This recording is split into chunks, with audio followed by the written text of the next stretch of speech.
Yes, it did, Ambient. Loyola Marymount. There you go. 6-4 so far on the week. Yeah, what an embarrassment yesterday was in the Cognizant. One of the toughest courses on tour. And they did what they did to it so that only 21 guys didn't break par on a course when normally you couldn't get 21 guys to break par in a round. Man, hell, I don't even know if Jack will show up for the final round.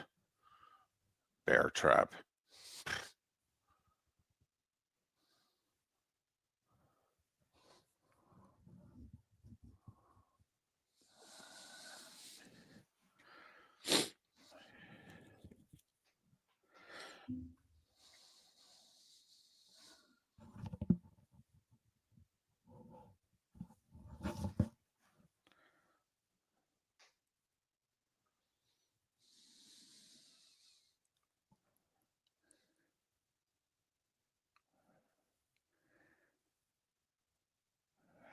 Morning, Spitz. Paula. Look at Paula. Big block letters today. Paula must be feeling it. Boy, how about the Wolverines last night? Huh. It's both Michigan schools this week.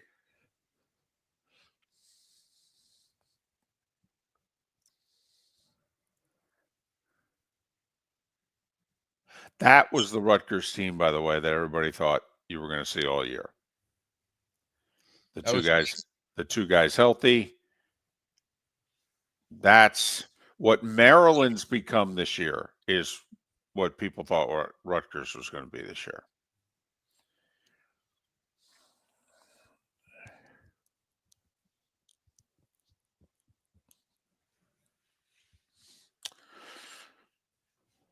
Yeah, right now it'd be Pistons and Knicks in the first round. NBA would love that.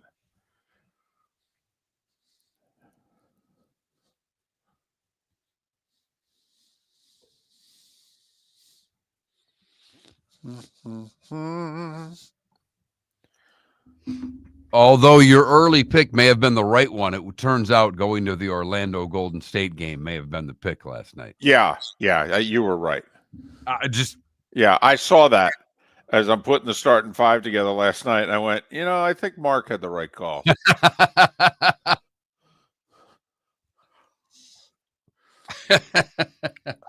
56. 56.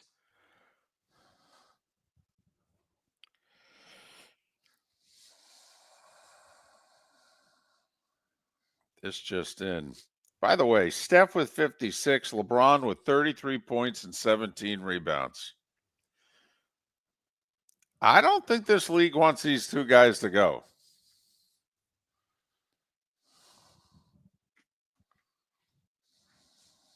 No way.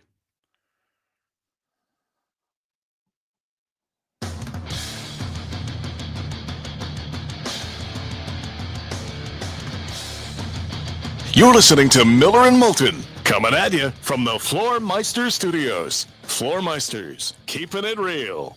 And now, here's Mark Miller and David Moulton.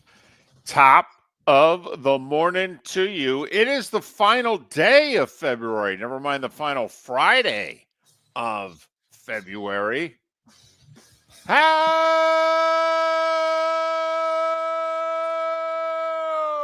the heck are you, Miller and Moulton? MillerandMoulton.com, Miller_Moulton on X. Thanks so much for being with us.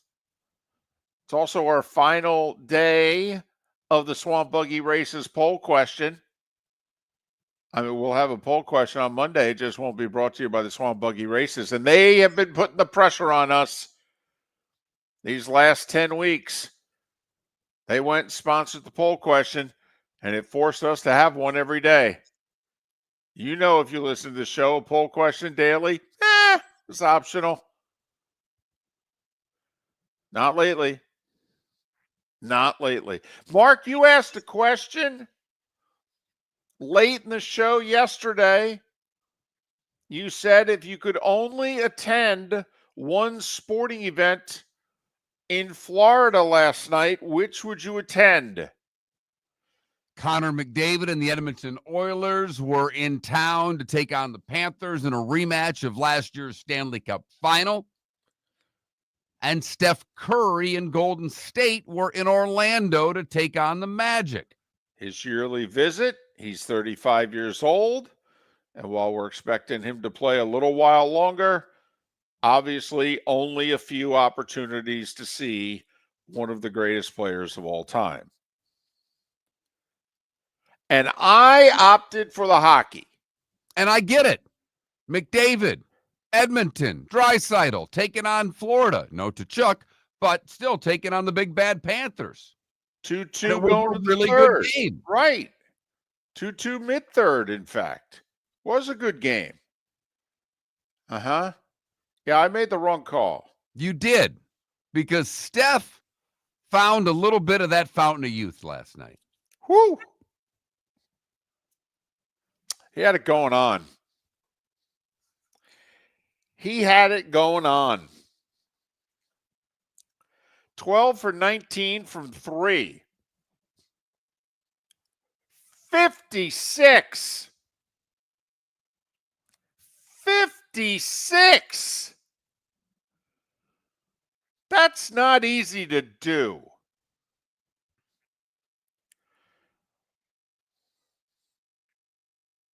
Twelve threes. 56 points. By the way, the 40-year-old in Los Angeles had 33 points and 17 rebounds last night. Are we sure Adam Silver wants these two guys to be done soon? David, no. They're the ones that draw ratings for that sport. I really wonder who the next superstar is that can draw ratings in the sport. There are a ton of really good players in that league. And I know everybody wants to bash the association, but SGA, while a really good player, is there anything that he does that others can't, if you know what I mean? SGA is really good, gets to the line a lot, draws a lot of fouls, shoots well, has a really good game. But he ain't Steph. And I don't know if there'll ever be another LeBron. Or another Steph, for that matter. You know, we talked about this a few years ago. Is Steph Curry one of the 4 on the Mount Rushmore of changing the NBA? I don't know how you could have that list and not include him. Wilt is on the list. Wilt changed the game. They changed rules because of Wilt Chamberlain. Right, twice. Yes. So Wilt's on the list. You know, if you want to talk about changing in terms of popularity, then obviously you're bringing others into the equation. You know, but because he's not only changed the NBA, Mark, his style and with his stature or lack thereof, it's helped change college ball too. David, is there a Caitlin Clark without a Steph Curry? Hell no. And that's not taking anything away from the greatness that is Caitlin Clark. But whose game does she emulate more than anybody else that's out there? Right. It's why we like her so much. She's the female Steph. Great. Awesome. 56. 56. Yeah. It's his mid-30s. And he plays every night. Also, I mean, that's the other thing, the 2 old guys. Now, Steph got hurt early in the season. All right. But, I mean, unless Steph literally physically can't play, Steph plays. Steph doesn't do the load management. And if you did, I mean, you know, the other guy, that Banchero guy, he threw in 41 just for good measure in the loss for Orlando. Just to try to stay in the area code. Right. He's going to the bench going, man, I think I'm having a pretty good game, but that old guy over there is kicking our butt. So, special night for both games because the Panthers won a 4-3 really good hockey game against Edmonton. Orlando goes down by 6 to Golden State, in which Steph scores 56. Right. If we had just held them under 50, we would have won. Imagine if you knew that going in. Guys, if we just hold Steph under 50, we're going to win. Oh, well, hell, we got this in the bag. I don't know. I think he's going to fill it up tonight. And Orlando's a team that plays defense. Right. I mean, that's like Canada Relief in our Twitch chat room. Maybe they play bad defense. No, actually, they're like a top 5 defensive team in the league. Right.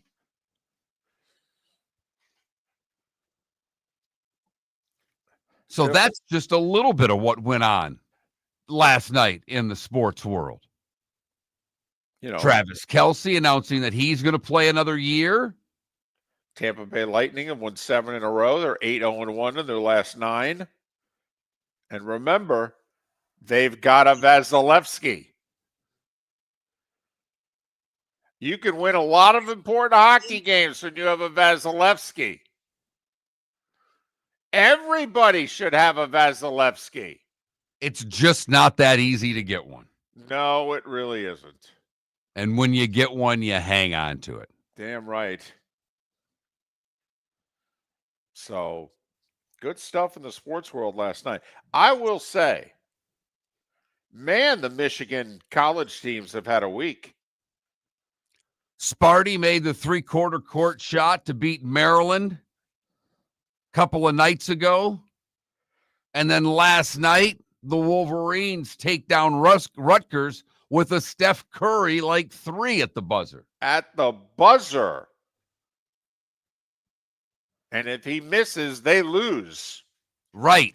Not a tie game, shoot the 3 and win. It's down 1, shoot the 3 and win by 2. Michigan doesn't leave the state until the Big Ten tournament. Home games and a game at Sparty. So they're sitting in a pretty good shot to still claim a shot of the Big Ten title in Dusty May's first year. Well, that's kind of like the USC and UCLA Big Ten travel schedule, right? It's very similar.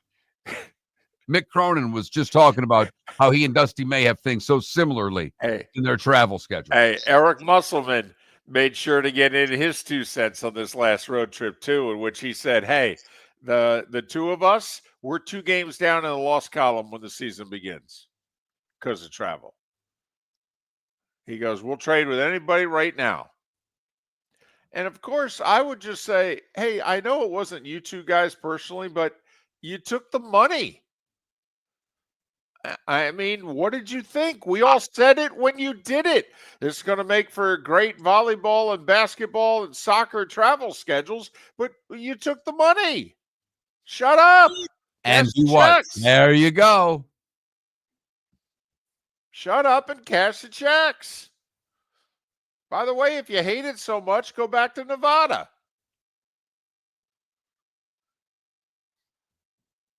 I mean, there's a reason Andy Enfield got up and went to SMU. It wasn't because it was a better job than USC. It was a lot better travel. A lot easier to win. And they've already won in the ACC, which, wow. We'll talk some SEC basketball on the show today because the ACC's not worth talking about. Ooh-wee. Right now it looks like 4. They're only going to get 4, I think. Maybe Wake, maybe. Wake will have to play really well the rest of the way to get in. So Neil Blackmon covers SEC basketball. What a Saturday we have just in the SEC.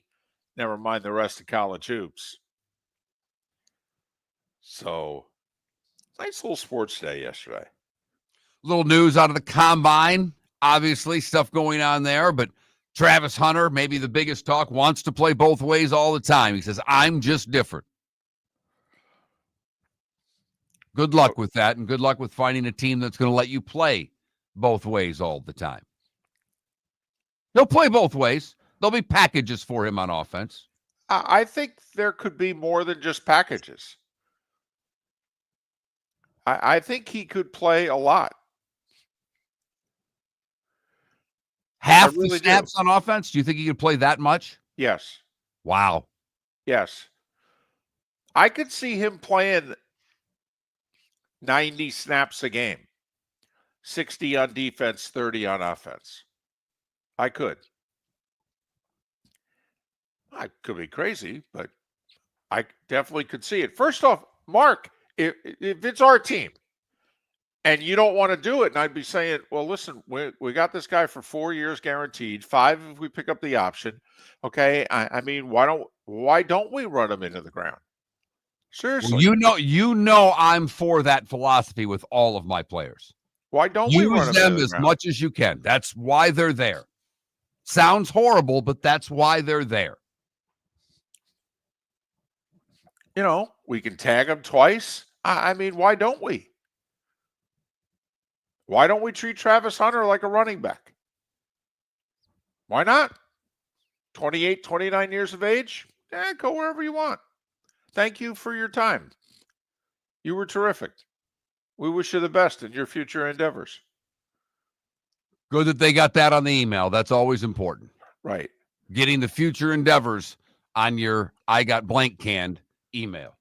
Miller and Moulton on a Friday. Thanks so much for joining us. The starting 5 in 25 minutes. For over 50 years, the Nolan family has been dedicated to protecting local families. Nolan Family Insurance is a second-generation independent agency that specializes in home, flood, auto, and boat insurance. They take the time needed to explain your coverage options and answer your questions so you can make an informed decision that's right for you. If you're looking for an agency that treats you like family, call 941-639-1122 or go to nolanagency.com. That's 941-639-1122 or nolanagency.com. American Paint Supplies, for nearly 30 years, is your one-stop shop for all your coating needs. If you are a designer, a contractor, a professional painter, or a weekend warrior, American Paint Supplies is the place where experts go to get expert solutions. At 6100 Shirley Street in Naples off of Pine Ridge, American Paint Supplies delivers the best solutions with the best products with the best support. Meet Gene and his team today at American Paint Supplies. Call 239-566-2700. That's 566-2700 or online at AmericanPaintSupplies.net. Honey, you want to come out? I haven't seen you since Glass Doctor installed our custom shower enclosure. No thanks. Well, you can't keep eating breakfast in the shower, and laminating your magazines is getting expensive. You remember we have guests coming over tonight, right? Oh, I'm sure they'd love to see the shower. It's our neighbors, and I highly doubt they want to be hanging out in our bathroom. The shower is so good, you'll never want to leave. Visit glassdoctor.com today and schedule an appointment online. Basketball's heating up the hardwood. What a great time to stop in at the Floor Meisters and look at their hardwood. A large selection to choose from, including Mirage hardwood flooring. Floor Meisters has a look and style you want. Mirage wood is grown and made in Canada from the finest quality wood flooring you'll find. And while you're in, ask to see the Petite Enfant collection. 5 custom colors made only for the Floor Meisters. So good it has a 35-year warranty. Floor Meisters, 6281 Naples Boulevard, next to Costco, or floormeisters.com. This is Miller and Moulton.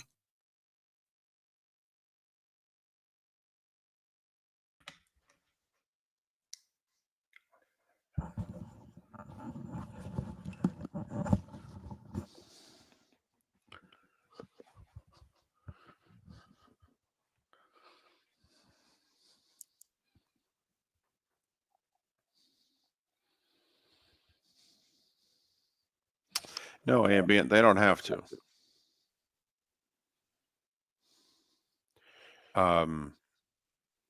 They can cut them and re-sign them.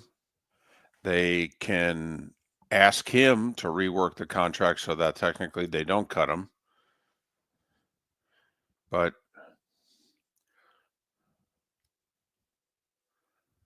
they could also throw some fake years on the end of the contract and spread out the roster bonus, I think, turn it into a signing bonus and then spread it out.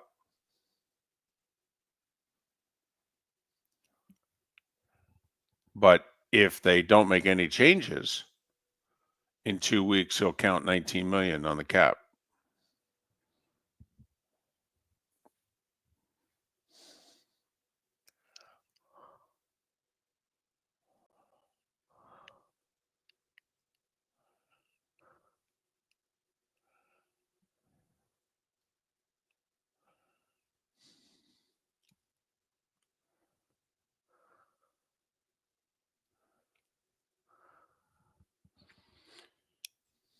Well, he's staying in Kansas City, but it's just they're going to have to contractually work it out. That's all from a cap standpoint.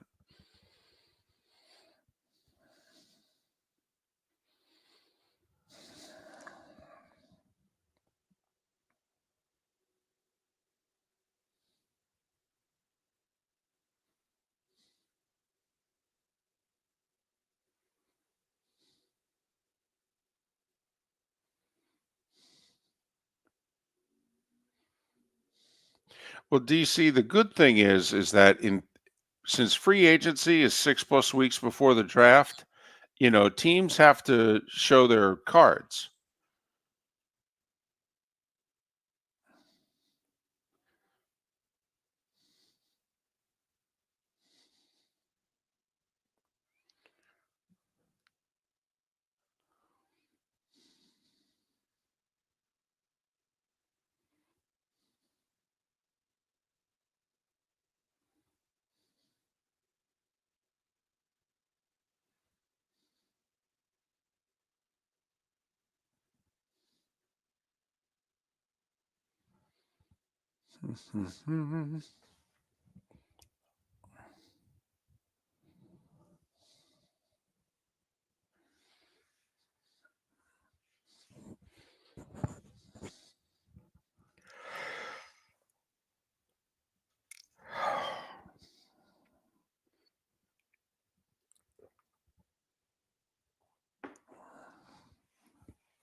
Don't know how many of them you're going to see.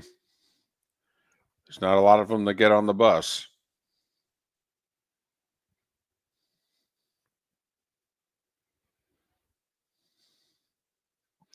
They only have to have 4 guys on the 40-man roster on the bus.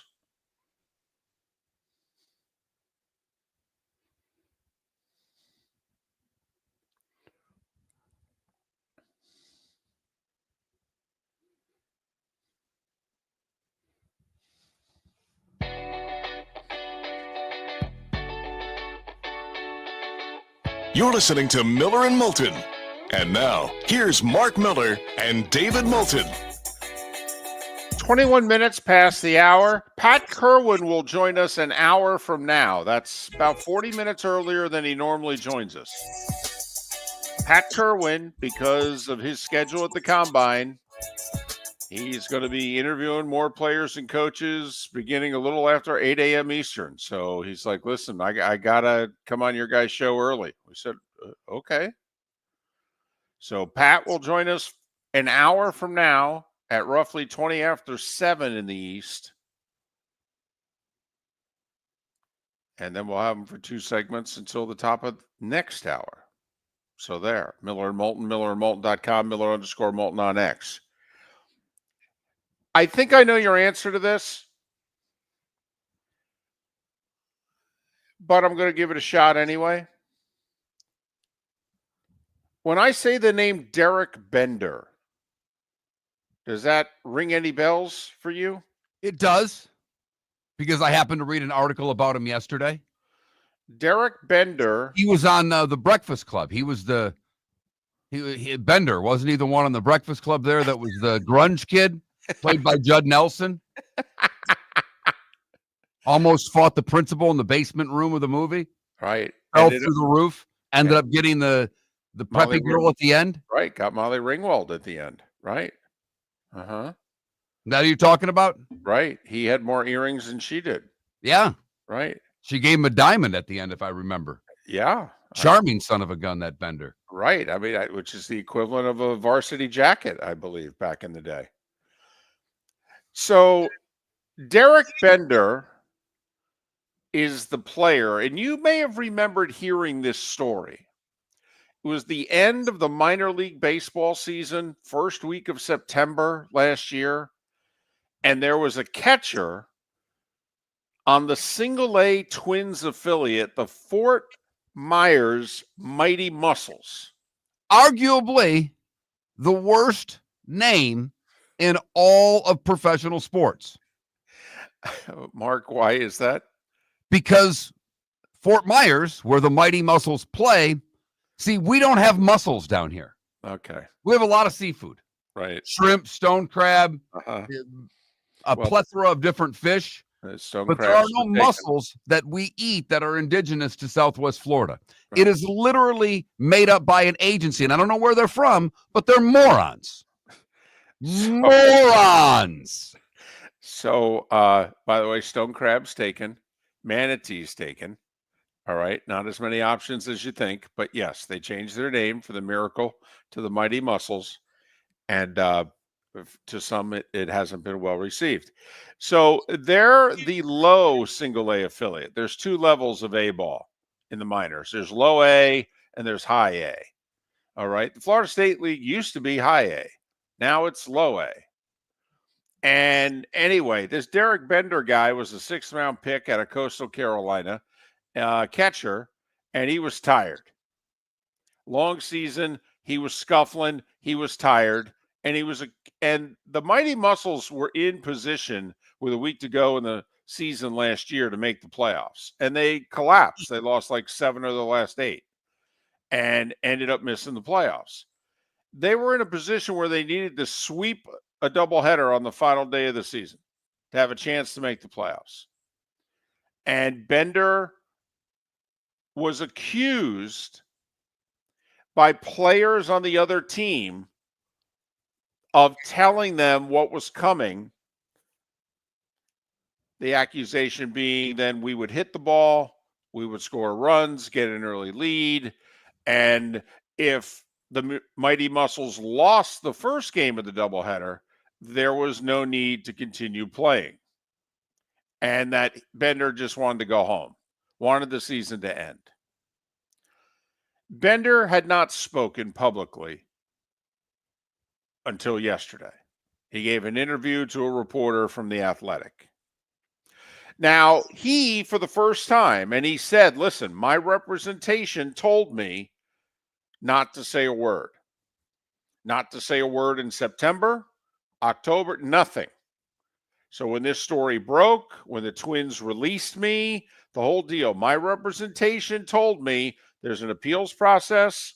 We're going to fight it. We're going to keep our mouths shut. We don't comment. Octagon, it was a big agency. Octagon advises all their clients, you don't talk under an investigation. You keep your mouth shut. So Bender lost his representation in the last 2-3 days by granting this interview to the guy from The Athletic. But to the guts of the story, he denies that he did it.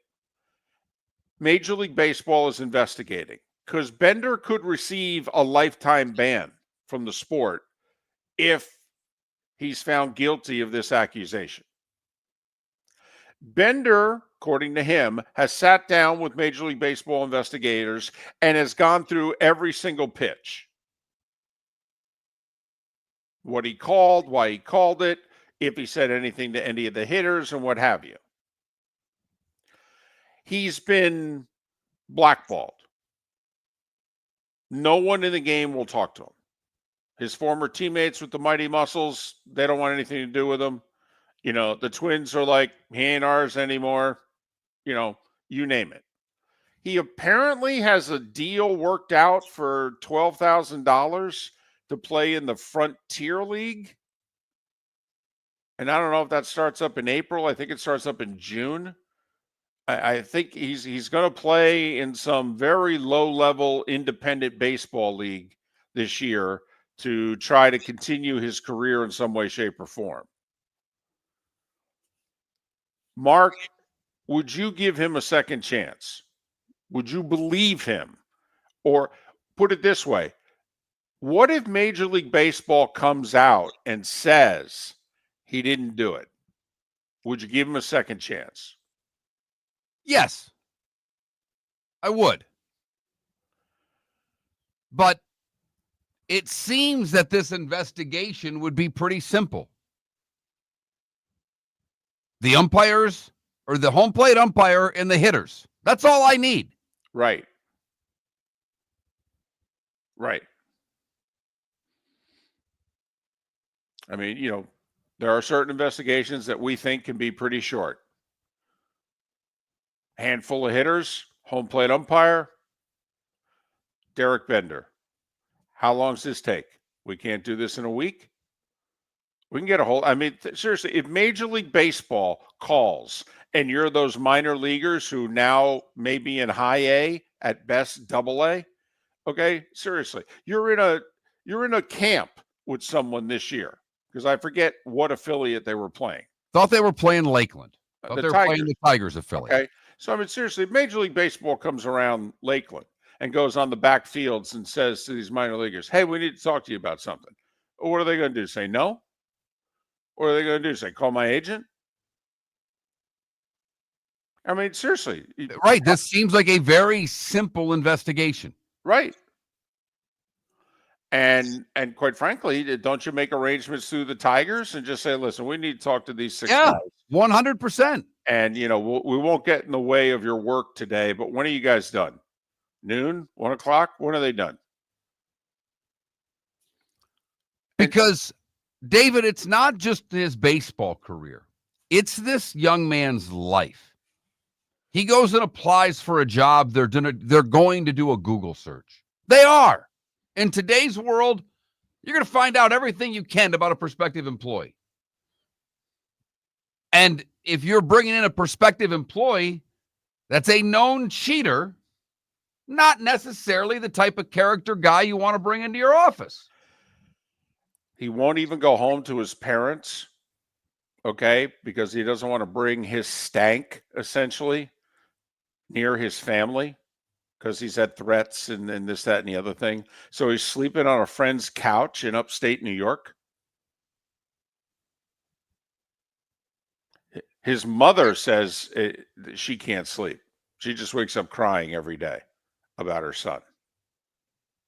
I mean, it's a compelling read. No matter what side you're on, it's a very compelling read. So I'm just curious to all of us. Would you give Derek Bender a second chance? Or does it depend on what Major League Baseball says? A showdown in the swamp. The final race of the season. Everything's on the line at record-breaking speeds. Don't miss Swamp Buggy Racing's World Championship. The Bud Cup Final. Sunday, March 2nd at Florida Sports Park, Naples. Get tickets at swampbuggy.com. Florida's oldest racing tradition is racing like you've never seen before in 6 categories. But Swamp Buggy Racing is always a great day of family fun with kid-friendly pricing. Sunday, March 2nd. Don't miss the World Championship. Get tickets at swampbuggy.com. Cape Coral Police Department is growing. They are currently looking for police officers and are offering a $10,000 signing bonus to newly hired officers. If you desire a career in law enforcement, or if you are already in law enforcement and thinking about making a move to a better agency, think Cape Coral Police Department. If you're looking for a police department that is committed to excellence, that invests in the highest level of training, state-of-the-art equipment, and some of the highest compensation in all of Southwest Florida, then the Cape Coral Police Department is for you. Visit capecops.com. That's capecops.com. Basketball's heating up the hardwood. What a great time to stop in at the Floor Meisters and look at their hardwood. A large selection to choose from, including Mirage hardwood flooring. Floor Meisters has a look and style you want. Mirage wood is grown and made in Canada from the finest quality wood flooring you'll find. And while you're in, ask to see the Petite Enfant collection. 5 custom colors made only for the Floor Meisters. So good it has a 35-year warranty. Floor Meisters, 6281 Naples Boulevard, next to Costco, or floormeisters.com. Mark Miller for Molly Maid. Why Molly Maid, you ask? Trust. Moulton was a customer for 15 years. Affordability. Didn't I just say Molten was a customer for 15 years? Worry-free services. Our professional house cleaners are fully insured and a 24-hour warranty. Call Molly Maids today at 239-774-5839. That's 239-774-5839 or online at mollymaid.com/FTMYERS. That's mollymaid.com/FTMYERS. This is Miller and Moulton.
Do you want to use that for the poll question?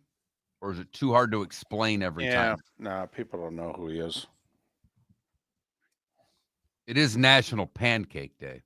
Oh!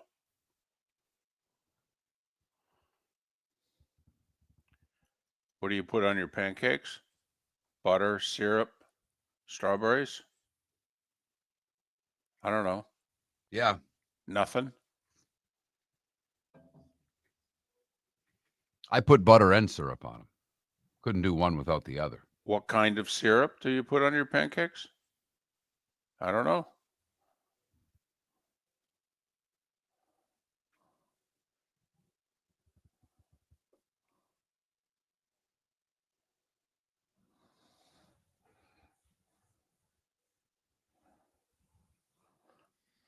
John McClain, report Raiders and Matthew Stafford have found common ground on new contract. Oh. Well, Pat inside the Twitch chat room on Tuesday said he was going to the Raiders and then wouldn't talk about it anymore. I'm not, Right. We got an inside scoop in here, so. All right.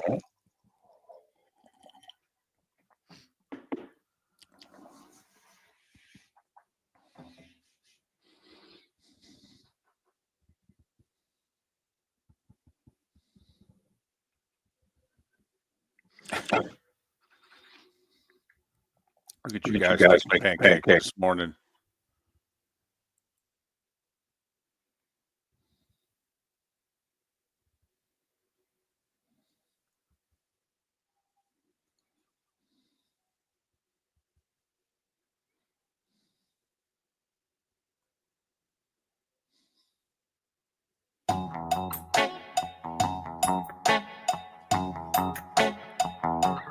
You're listening to Miller and Moulton. And now, here's Mark Miller and David Moulton. 22 minutes till the top of the hour. Pat Kirwan will join us in a little less than 45 minutes. Roughly 20 minutes after 7 in the East, 6 in Huntsville. Miller and Moulton, millerandmoulton.com, Miller_Moulton on X. We'll also talk some SEC hoops a couple hours from now, about an hour and a half from now, actually. Time now for The Starting Five. 5 big stories you need to know. Here is The Starting Five. Travis Kelce is not going to retire after all, saying, I can't go out like that. The future Hall of Fame tight end says he will return next year. He'll obviously return as a Chief. The question is, are they going to rework that contract? They don't do anything. They owe him a huge roster bonus in 2 weeks, and he'll count like $19 million against the cap. Nobody sees that as a good way for the Chiefs to do business. So it's our guess that Kelce and Kansas City are going to have to sit down and figure things out. But Kelce wants to come back, and they're not going to say no. Chiefs did make a little news yesterday by saying they will put the franchise tag on guard Trey Smith. That's a big number for Trey Smith because all offensive linemen are under one franchise tag. So that means a guard is going to get $23.4 million a year. About $2.5 million more per year than any other guard. Salary cap has been officially posted at $279.2 million. That's $23.8 million than last year. 279.2. Teams can now do the hard math. Abdul Carter advised not to have right foot surgery. Just let it heal. Carter said 4 weeks from today, he'll work out at the Penn State Pro Day. He'll be fine. Bucks have reinstated John Gruden into the Ring of Honor. We knew this was coming. There was a bit of a public reconciliation in November. They invited he and his wife to the game, honored him. He was in the owner's suite. There was thought they would do this. The Bucks took Gruden out of the Ring of Honor when he got in trouble when Goodell released those emails. So he's been out of the Ring of Honor since 2021.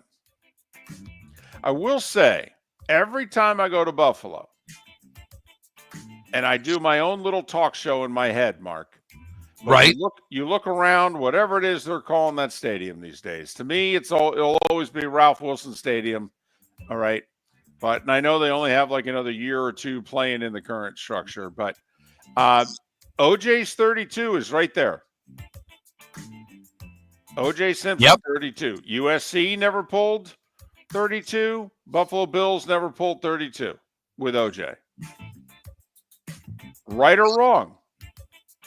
And it just has always made me think. I always start doing a segment in my head every time I see it. I always hope I see it for the first time when action isn't happening.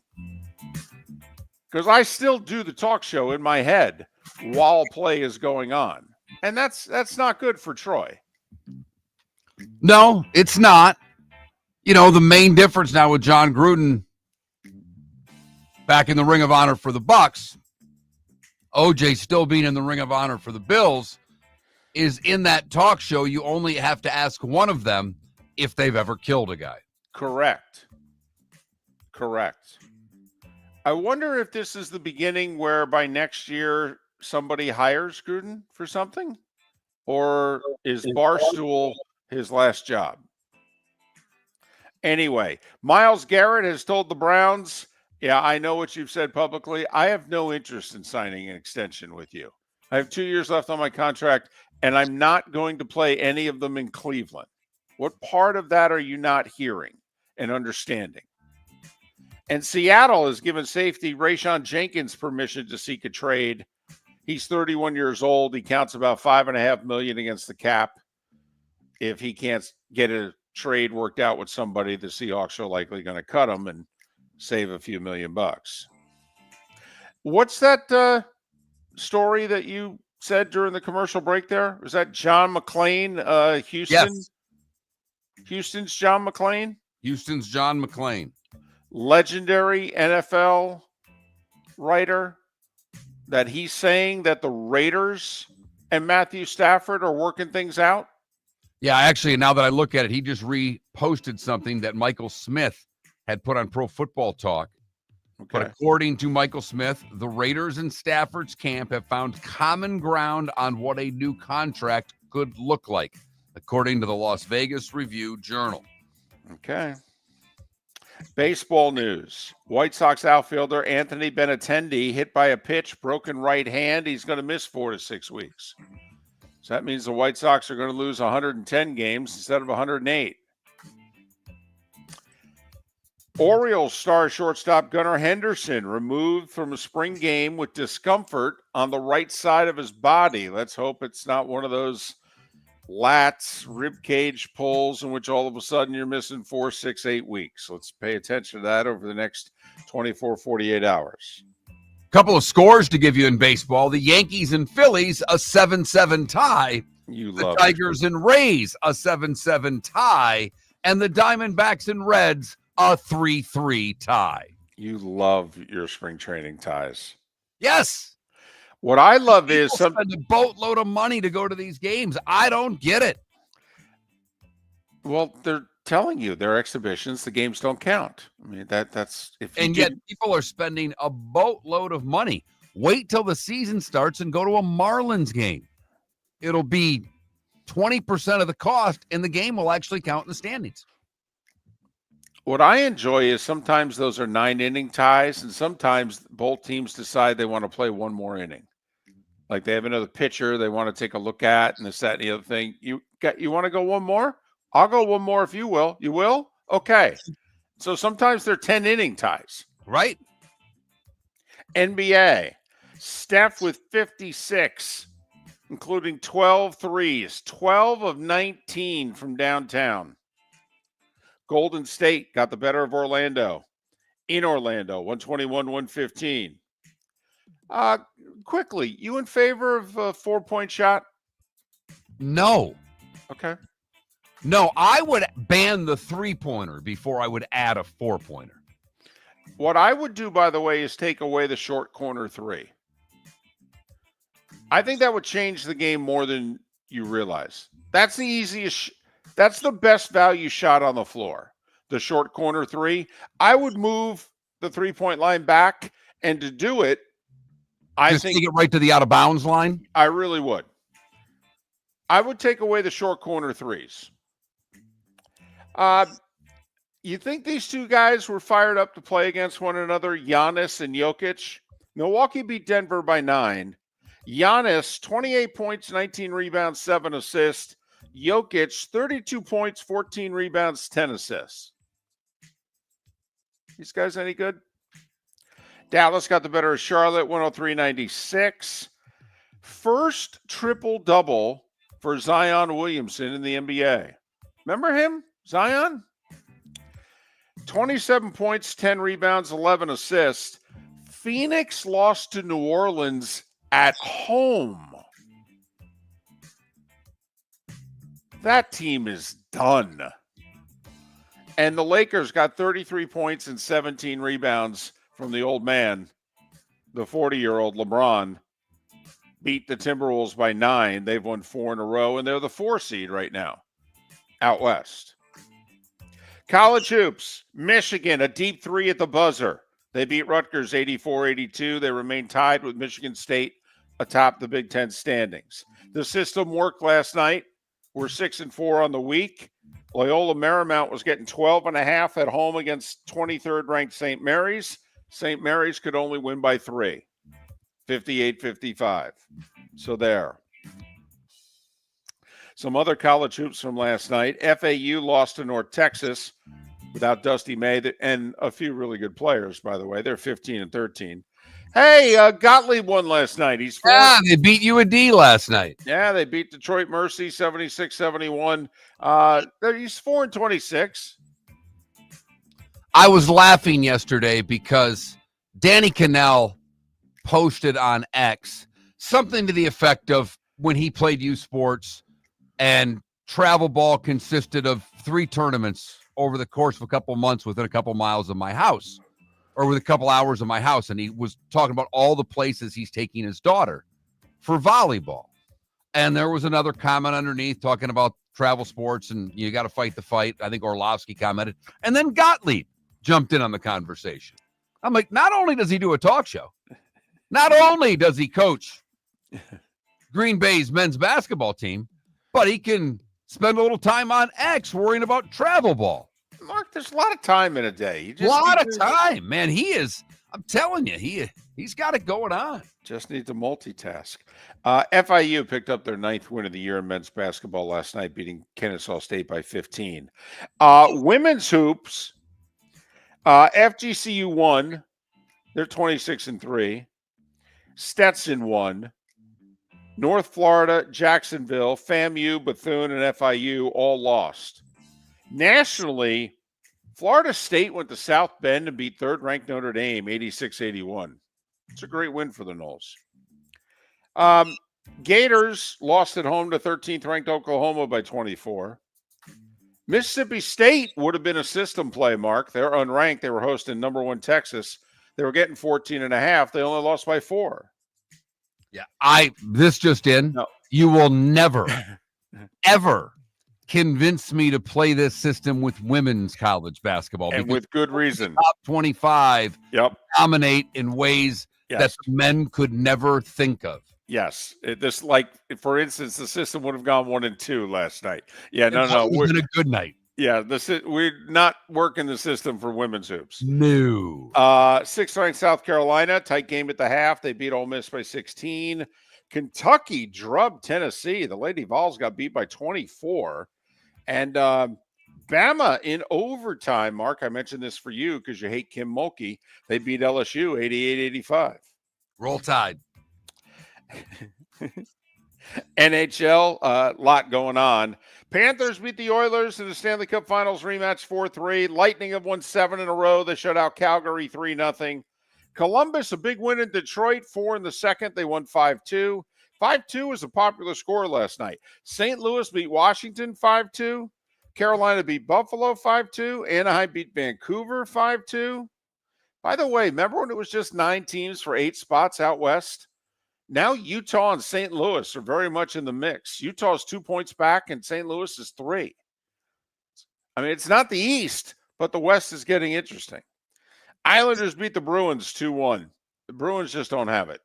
No, they don't, but they're right in the mix. We'll see. Yeah. You know, the big really question with the Bruins, are they going to trade Marchand or not? Well, And, Marchand has said he wants no part of a trade. well, we'll see because his I- name keeps getting rumored with a lot of teams. I know, but he has said, I've only envisioned playing for one team. Malkin, 2 goals, 2 assists. Game winner in overtime, 5-4 Penguins over the Flyers. So Winnipeg's the best team in the league, and Nashville's the 4th worst team in the league. So, of course, Nashville snapped Winnipeg's 11-game winning streak last night, 2-1. Montreal 4-3 over San Jose in overtime. Vegas 7-5 over the Blackhawks.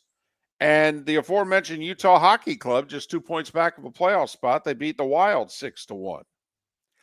So apparently it doesn't take much to play on the PGA Tour, at least the Bear Trap over in Palm Beach. This used to be like the toughest course on tour that wasn't the U.S. Open. And Jake Knapp shot a 12 under 59 yesterday. Right. He missed the eagle on 18 for 58. There were only 21 golfers who shot over par yesterday. Normally, there wouldn't be 21 golfers who broke par on this course. What the heck did they do to it? Well, I do know, I watched a little bit in the afternoon. Most of the players in the afternoon did not score that well. The morning players, the wind lied down, and they just took it to that course. 12 under is a leader by 4. Fowler's 5 back at 7 under. Spieth in a group 6 back at 6 under. Our buddy Frankie Sappin there with a 2 under 69 is tied for 76th. That's over in Palm Beach at PGA National. It used to be a tough course. By the way, college softball, Florida State over FGCU 10-2. And it's 7 minutes before the hour. That was the starting 5. 5 big stories and a 59 that you needed to know here on Miller and Moulton. 59, 12 under par. Wow. At that course. Right. Too. 29 on the front. Right. 29, 30. 6 birdies on both nines. No bogeys. That'll play, by the way. That's a lot of fairways and greens. Miller and Moulton. Whether you're chasing peak performance, reigniting intimacy, or simply want to feel your best, Game Day Men's Health creates customized game plans to optimize your health. Call 239-427-3441 for our Bonita Springs and Naples location to set up your free testosterone test and consultation. Mention Miller Moulton Radio Show for 10% off your service. Find your maximum self with Game Day Men's Health, Bonita Springs and Naples, Florida. Call 239-427-3441 today. American Paint Supplies, for nearly 30 years, is your one-stop shop for all your coating needs. If you are a designer, a contractor, a professional painter, or a weekend warrior, American Paint Supplies is the place where experts go to get expert solutions. At 6100 Shirley Street in Naples off of Pine Ridge, American Paint Supplies delivers the best solutions with the best products with the best support. Meet Gene and his team today at American Paint Supplies. Call 239-566-2700. That's 566-2700 or online at AmericanPaintSupplies.net. Basketball's heating up the hardwood. What a great time to stop in at the Floor Meisters and look at their hardwood. A large selection to choose from, including Mirage hardwood flooring. Floor Meisters has a look and style you want. Mirage wood is grown and made in Canada from the finest quality wood flooring you'll find. And while you're in, ask to see the Petite Enfant collection. 5 custom colors made only for the Floor Meisters. So good it has a 35-year warranty. Floor Meisters, 6281 Naples Boulevard, next to Costco, or floormeisters.com. Mark Miller for Molly Maid. Why Molly Maid, you ask? Trust. Moulton was a customer for 15 years. Affordability. Didn't I just say Moulton was a customer for 15 years? Worry-free services. Our professional house cleaners are fully insured and a 24-hour warranty. Call Molly Maids today at 239-774-5839. That's 239-774-5839 or online at mollymaid.com/FTMYERS. That's mollymaid.com/FTMYERS. Wine glasses never fall over until you get a brand new rug. Oh, no. Ketchup bottles act normal till you're wearing a new shirt. Oh, you kidding me? And rocks slide peacefully on the road till the day you get a brand new windshield. Then they fly up off the road and attack without mercy. That's why new windshields from Glass Doctor come with our windshield protection plan. Unlimited repairs and 1 replacement for 12 months. Don't just fix it, protect it. Glass Doctor, a neighborly company. Do you have a sleep problem but don't want to wear a CPAP mask? This is Mark Miller for Sleep Treatment Direct. The mask wasn't working for me, and I didn't think I had an alternative. I do. We all do. They have such simple alternatives with greater success than the mask. Visit sleeptreatmentdirect.com. That's sleeptreatmentdirect.com. And if you are like me and your CPAP machine isn't working for you, it's time for a change. Call 239-444-1741. That's 239-444-1741. Sleep Treatment Direct. Sleep safe and sound. This is Miller and Moulton.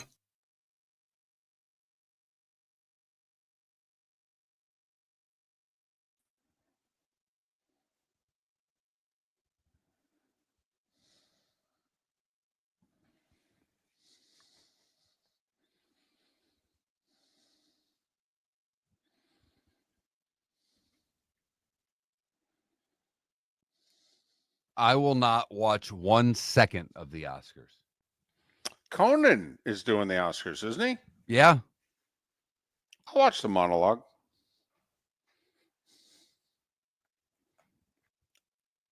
I haven't seen a single movie. I'm trying to remember. Wife and I have gone to one movie in the 2.5 years we've lived in Jacksonville. David, I've known my wife for 15 years? We've been married 14 plus. Okay. We've been to one movie together. One. It was with Jake. It was Grown Ups 2 because we got rained out on a little vacation. We were up doing something. And it's like, oh, let's go to a movie. Okay. That's it. And it's great too, because my mom's like, you guys should go see this. And we just look at one another like, yeah. Geezer, I'm guessing you're saying that because of politics, but Eastwood's pretty conservative. Costner's conservative. There are fairly prominent people who are conservative, who put out, good flicks. I will not be watching the Pistons and the Nuggets because it's not on anything that I can see. I will say ESPN's got Cleveland and Boston on tonight. In Boston? Yeah. But if you're going to watch a game tonight, yeah, UCLA at Purdue or Cleveland at Boston. Oh boy, UCLA at Purdue, that could be first one to 60. It's only the third time that those two teams have played each other.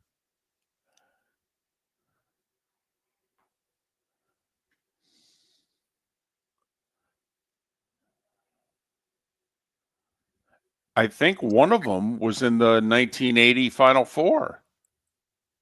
I think UCLA beat Purdue in the semis. Okay. The Kiki Vandeweghe, the Larry Brown team.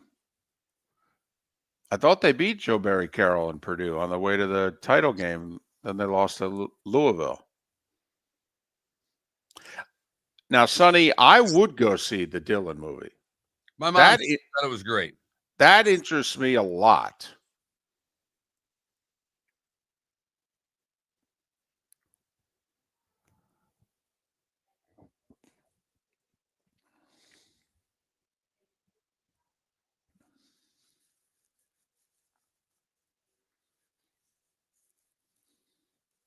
Interesting story in Front Office Sports. I don't know how show-worthy it is, but the $2 billion, here's the title of the article, $2 billion ESPN bet deal in trouble as Penn mentioned 2026 opt-out.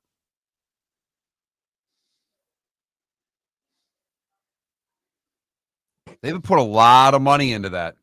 Yeah, they put a lot of effort, and it ain't working.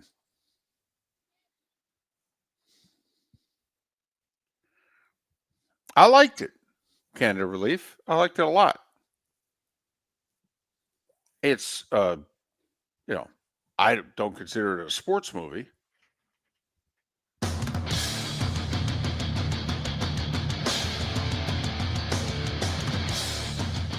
You're listening to Miller and Moulton, coming at you from the Floor Meister Studios. Floor Meisters, keeping it real. And now, here's Mark Miller and David Moulton. Hour 2 of Miller and Moulton on this Friday, final day of February. Hope your week's gone well. Thanks for ending it with us in some way, shape, or form on Miller and Moulton, millerandmoulton.com, Miller_Moulton on X. We need a final Swamp Buggy Races poll question. Go to swampbuggy.com, get your tickets. Sunday, Swamp Buggy Races in Naples, Florida Sports Park. Swampbuggy.com, get your tickets. Should be fun. I don't know what sports direction we could go in with a poll question, but today is National Pancake Day. I would like to do something with that. See, and I think it's very simple, and I think we've done it before. That's my only problem with this, and we've rehashed many a poll question, I'm sure. But pancakes, waffles, French toast. Huh? Okay. I feel like we've done a question very similar to that, though. Well, but, it's sponsored. So, we got to come through. Plus, we've had so many acts, Mark. Like if we do a question in Act 2, and this is either Act 3 or Act 4, depending whether this is an extension of Act 3 or did Act 3 end when our syndicator bailed on us in July, and now we've taken over as truly a little engine that could show. And let's be more specific. A little engine that's trying. We get through a year. It's and I'm being serious. It's a little engine that could. It's a little engine that's working its ass off right now. It truly is. But the thing that will make the little engine that could work is you, the sponsor. You know what? You can laugh all you want. Yesterday, I did this twice. 2 texts from 2 different people that had an interest in sponsoring the show that we didn't know about a day ago. So you sit over there and you laugh and you mock, and you know what? Why don't you just sit down and have some tuna mac right now? What I'm going to say is, if you would like to sponsor this show, if you would like to sponsor the poll question, if you would like to sponsor the good, the bad, and the ugly, the Cape Coral Police Department, who has been a great sponsor of ours, the budget that they had for this specific campaign is done. They're done today. We thank them very much for the time that they spent sponsoring the show, and we hope that they come back in some way, shape, or form sometime soon. Swamp Buggy Races. They're Sunday. I hope you go. Great time. Family fun. Get a turkey leg. Delicious. They sponsor the poll question. They're not racing again till November. Poll question has an opportunity for you, the consumer, to sponsor it. Text sponsor to 21,000. I'm making deals every damn day. I got deals. I got for a limited time and a limited time only. Right now, what I'm offering you is the opportunity to sponsor the show while I give David Moulton a pay cut for being a pain in the ass every time I try to entice the show to grow. Hold on a second. We all find humor in different ways. Okay. I applaud and appreciate your efforts to try to make this little engine that would. All right. But you have to admire, I think, and I'm doing it by laughing, how you have been able to transition. We have numerous topics, and you have been able to, in the last 2 weeks, to grab, mastectomy and turn it into an opportunity to get in a plug for a sponsor. Okay, that's all. I mean, we're talking about Derek Bender. Would you give him a second chance? Speaking of second chances, your chance to, that's all. I have just been amused. Okay, I amuse you. I'm a clown. I didn't say you're a clown, Joe. I didn't say you're a clown, Mr. Pesci. Okay, but yes, you are currently amusing me. Oh, boy. So, okay, I say we go with it. It's National Pancake Day. All right. Pancakes, French toast, and waffles, right? Yeah. Okay, sure. Why not? I know someone wanted toppings on a pancake, and I get that people put fruit, but I mean, syrup. Maple syrup is your topping for a pancake. You want to put the fruit in if you're 10 and you want to put the fruit and the whipped cream on there. Don't do that. Knock yourself out. Don't do that. First off, some people don't go with the maple syrup. They go with like a strawberry syrup or, what have you, or they throw some jam on. Come on. My grandfather would do 3 pancakes, 2 with syrup, the last one with strawberry jam. See? Would you make fun of him to his face?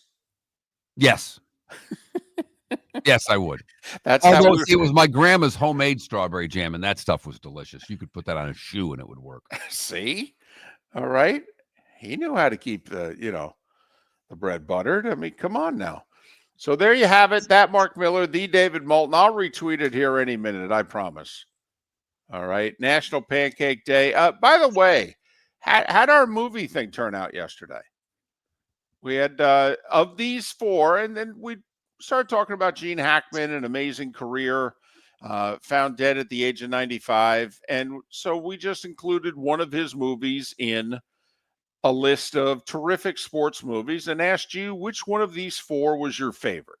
Rocky ended up getting the win with a little over 28% of the vote. Remember, the Titans finished in second with just a little less than 27% of the vote. Wow. So really close between the 2 top. Hoosiers had 25% of the vote. Ooh. and Miracle had just less than 20% of the vote. So a very tight poll question from top to bottom. Okay, but Rocky with the close win. What are we waiting for? Miller and Moulton, millerandmoulton.com, Miller_Moulton on X. Can we try to connect some dots here? Because the talk, and part of that's a national media bias of favoring a team in the Northeast over another team, even though you could argue that other team, while having struggled for 20 years, has been a better franchise since day one than the Northeast team. And I'm talking about the Giants and the Raiders. So the talk's been about Stafford to the Giants, Stafford to the Giants. Well, apparently it's looking like Stafford now to the Raiders. Can we play the musical chairs game now? Absolutely. So if Stafford goes to the Raiders, anyone care to take a guess as to who's going to quarterback the Rams? Aaron Rodgers. Well, that was my vote 2 days ago. That's what the Vegas odds are now saying as well. I would say Rodgers before Darnold. Well, in theory, he'd be a lot cheaper and a shorter term deal, so they don't have to commit long term. And in theory, if they get Rodgers, they can probably get Rodgers and Devontae Adams for the same cost that it would be to get Sam Darnold. Is it Russell Wilson? Well, I don't think Russ will go to the Rams. I don't think that's a good fit. I don't think McVay and Wilson would work well together. Just his style of throwing, I don't think works in McVay's office. I think if Stafford ends up with Vegas, that Russ stays in Pittsburgh. Okay. So your little game of musical chairs right now would be Aaron Rodgers in Los Angeles, Russell Wilson back in Pittsburgh, Stafford in Vegas, and this whole musical chairs discussion is because there are reports that Stafford and the Raiders have essentially worked out a contract extension. You know, the Raiders have agreed to pay him. By the way, quick sidebar. Is Stafford a Hall of Fame quarterback today? If he retired at 37 with his resume, remember, he's played 16 years in the league. Is Matthew Stafford a Hall of Famer? Or does Matthew Stafford need the whipped cream and the cherry on top of what he's already done to cross the finish line? And that whipped cream and cherry doesn't have to be another ring. It just has to be what? Sustained another 2 years of playing the way he's played the last 2 years?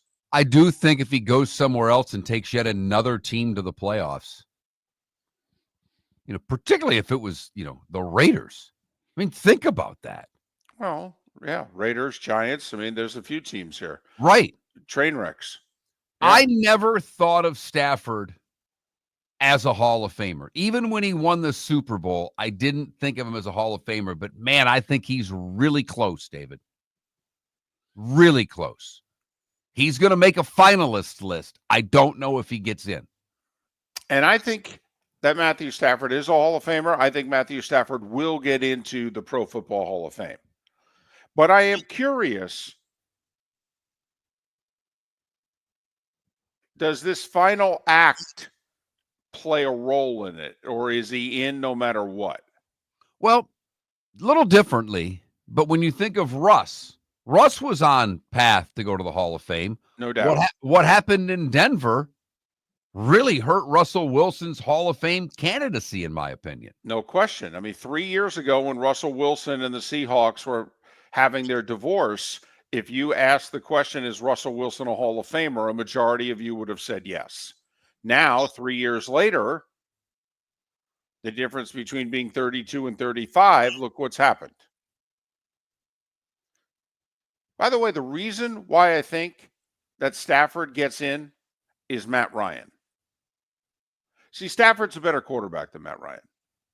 And Stafford won the final game and Ryan didn't. And they're going to want to put Matt Ryan in. Trust me. They're going to want to put him in. Well, they can't put him in and not put in Stafford. I'm just telling you. If the one Where's domino Phillip Rivers in falls, this whole thing then? what? Where's Phillip Rivers in this? Well, whole exactly. I mean, you're mentioning, like, I don't think Rivers is a Hall of Famer. I don't think Matt Ryan's a Hall of Famer. I don't. I don't disagree. But just curious, is this final act for Stafford? Like, he wants to get paid. I'd be arguing with him, you want to get in the Hall of Fame. You've made enough money. How much? I mean, really and truly, you've made your money, man. I mean, you're doing mattress commercials, for goodness sakes. You're doing okay. Okay. You sure we want to go and try to resurrect a downtrodden franchise, and that's how you want to end this? Or did we just stay here and seriously contend for the final 2-3 years you got? Because that will get you in the Hall of Fame. Yeah. Compiling more stats in Vegas doesn't get it done. Compiling more stats with the Giants doesn't get it done. Not in today's football when you can put up so many yards in blowout situations. So just wanted to bring that part up. But Pat Kirwan, who's been in Indianapolis all week, we'll talk about the combine with our NFL guru next. Miller and Moulton would like to thank the sponsors that, quite frankly, saved the show in 2024. Whether it was Floor Meisters, American Paint Supplies, Glass Doctor, Molly Maid, Cigar Bar, Sleep Treatment Direct, the Diamond District, and even the Cape Coral Police Department, thank you. We're hopeful of a great 2025, still needing sponsors, so reach out to Miller and Moulton via X at that Mark Miller or the David Moulton, or text us at 21,000. But Miller and Moulton says thank you to our sponsors and to you, our loyal listeners. American Paint Supplies, for nearly 30 years, is your one-stop shop for all your coating needs. If you are a designer, a contractor, a professional painter, or a weekend warrior, American Paint Supplies is the place where experts go to get expert solutions. At 6100 Shirley Street in Naples off of Pine Ridge, American Paint Supplies delivers the best solutions with the best products with the best support. Meet Gene and his team today at American Paint Supplies. Call 239-566-2700. That's 566-2700, or online at AmericanPaintSupplies.net. Basketball's heating up the hardwood. What a great time to stop in at the Floor Meisters and look at their hardwood. A large selection to choose from, including Mirage hardwood flooring. Floor Meisters has a look and style you want. Mirage wood is grown and made in Canada from the finest quality wood flooring you'll find. And while you're in, ask to see the Petite Enfant collection. 5 custom colors made only for the Floor Meisters. So good it has a 35-year warranty. Floor Meisters, 6281 Naples Boulevard, next to Costco, or floormeisters.com. Do you have a sleep problem but don't want to wear a CPAP mask? This is Mark Miller for Sleep Treatment Direct. The mask wasn't working for me, and I didn't think I had an alternative. I do. We all do. They have such simple alternatives with greater success than the mask. Visit sleeptreatmentdirect.com. That's sleeptreatmentdirect.com. And if you are like me and your CPAP machine isn't working for you, it's time for a change. Call 239-444-1741. That's 239-444-1741. Sleep Treatment Direct. Sleep safe and sound. This is Miller and Moulton.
I don't know probably after free agency and the draft, Ambient.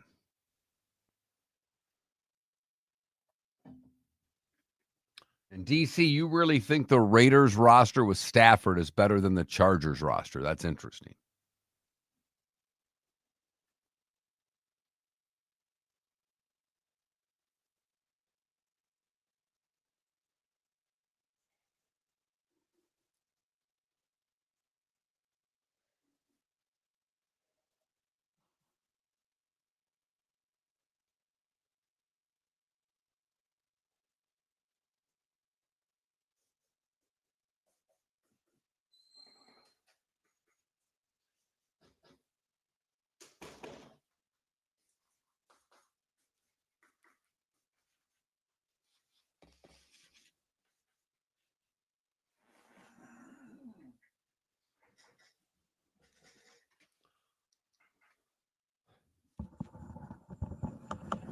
All right, little rapid fire game for you, David. Have you heard of it, and what is it? Wicked. Heard of it. Don't really know what it is. Amelia Perez. No. The Substance. No. I'm Still Here. I've heard of it. Okay. Conclave. Not really, no. Honora. Heard of it. Nickel Boys. No. The Brutalist. No. That's 8 of the 10 movies nominated for the Best Picture, David. Dune Part 2, I would imagine you'd know what that is. And I know you know what a complete unknown is. Hey, Pat just text. Oh, I want you to call the 631 number. Okay.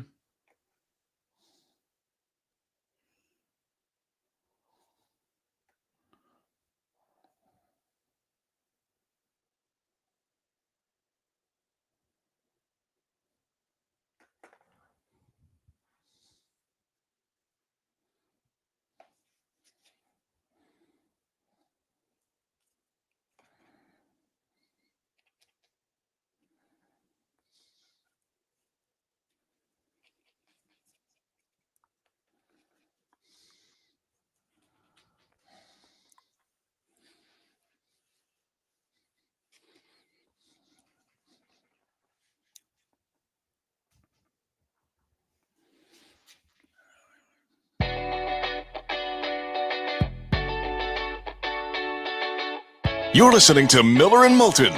And now, here's Mark Miller and David Moulton. 21 minutes past the hour. Miller and Moulton, millerandmoulton.com, Miller_Moulton on X. Thanks so much for being with us. It's not just the final day of the week, it's the final day of the month. You've had a good both week and month. Thanks for listening to us at Miller and Moulton, millerandmoulton.com, Miller_Moulton on X. Joining us now on the American Paint Supplies Hotline, your one-stop shop for all your coating needs.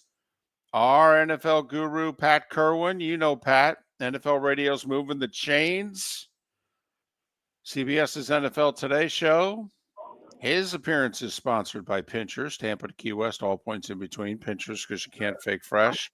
So you're sticking with moving the chains, right? Yes, but we're now backups. The chains are backups. You know, when they announced that electronic stuff, they were retaining the chain gang on the sideline, but they now call them backups. And I told Jim, let's face the facts, Jim. We're just a bunch of backups. That's it, Pat. I happened to be listening that day. You guys were very funny. That cracked me up. I got a good laugh out of that riding in the car between all your interviews from the Combine. You guys have been doing great work this week. One thing on that chain gang, or lack thereof, and the new technology that's coming in. As you guys pointed out on your show, they used it all year last year to test it. Think they'd ever release any information on, maybe whether or not Josh Allen got that line to gain and somebody knowing? Well, I love when you ask questions like that when you know the answer. I know they're not releasing anything. I'll try to dig through. Someone will slip at some little dinner party and tell me something I need to know. But look, I approve that they tested the damn stuff and made sure, because 5 years ago, Jim and I had the company on that invented most of that stuff, and they said they were ready then. And I called the league and said, hey, I just talked to these guys. And he said, they're not ready. They're close, but they're not ready, and they're not ready for testing yet. So they are now, so we're going to do it. And, hey, if it speeds the game up and it's accurate, I'm all for it. I never think, look, you see how many guys got hurt holding chains this year? A lot of guys. Dangerous job. Pat, it's worked in other sports in large part because the fan base 100% accepts that what they're being told by this technology is right. Like in tennis, okay, there's no debate. If it says the ball is in by a millimeter or out by a millimeter, everyone accepts it and moves on. Do you think that this technology is going to earn the trust so that when, because we see a lot of replays. Do you think that this technology is going to earn the trust that we are going to accept it as gospel? Yes, I do. And now, what you just said about the other sports, tennis specifically, I'm almost at the point where if we do anything that we get everybody to agree to, like they do in tennis, then we're in a good place. So I don't think it's that hard to electronically figure out what's the first down. And I know that the NFL dug their own hole and they started saying, well, the ball's a different shape and all this other stuff. And that some of the things would be hard to verify, but they say they've got it, and I'm all for it, because I never thought the chains were very accurate either. I mean, you think about it. A funny story, and I know you guys remember this. In Philadelphia, the chain broke. I think it was last year or the year before. The chain broke.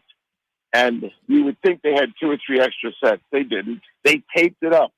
Now think about that. Was it first and 9.5 for the rest of the day? But the funny part was the next week I was told it was the same chain out there with the tape on it. Come on. Unbelievable. All right, Pat, I don't know if you had a chance to talk to him this week. I've not caught all of your shows, but Travis Hunter's such a unique and special talent. Put your director of player personnel hat on and talk to me about the discussions between directors of player personnel's GMs and coaches on how they want to use this guy if they're going to draft him. How many offensive plays would you give him? None, or all of them.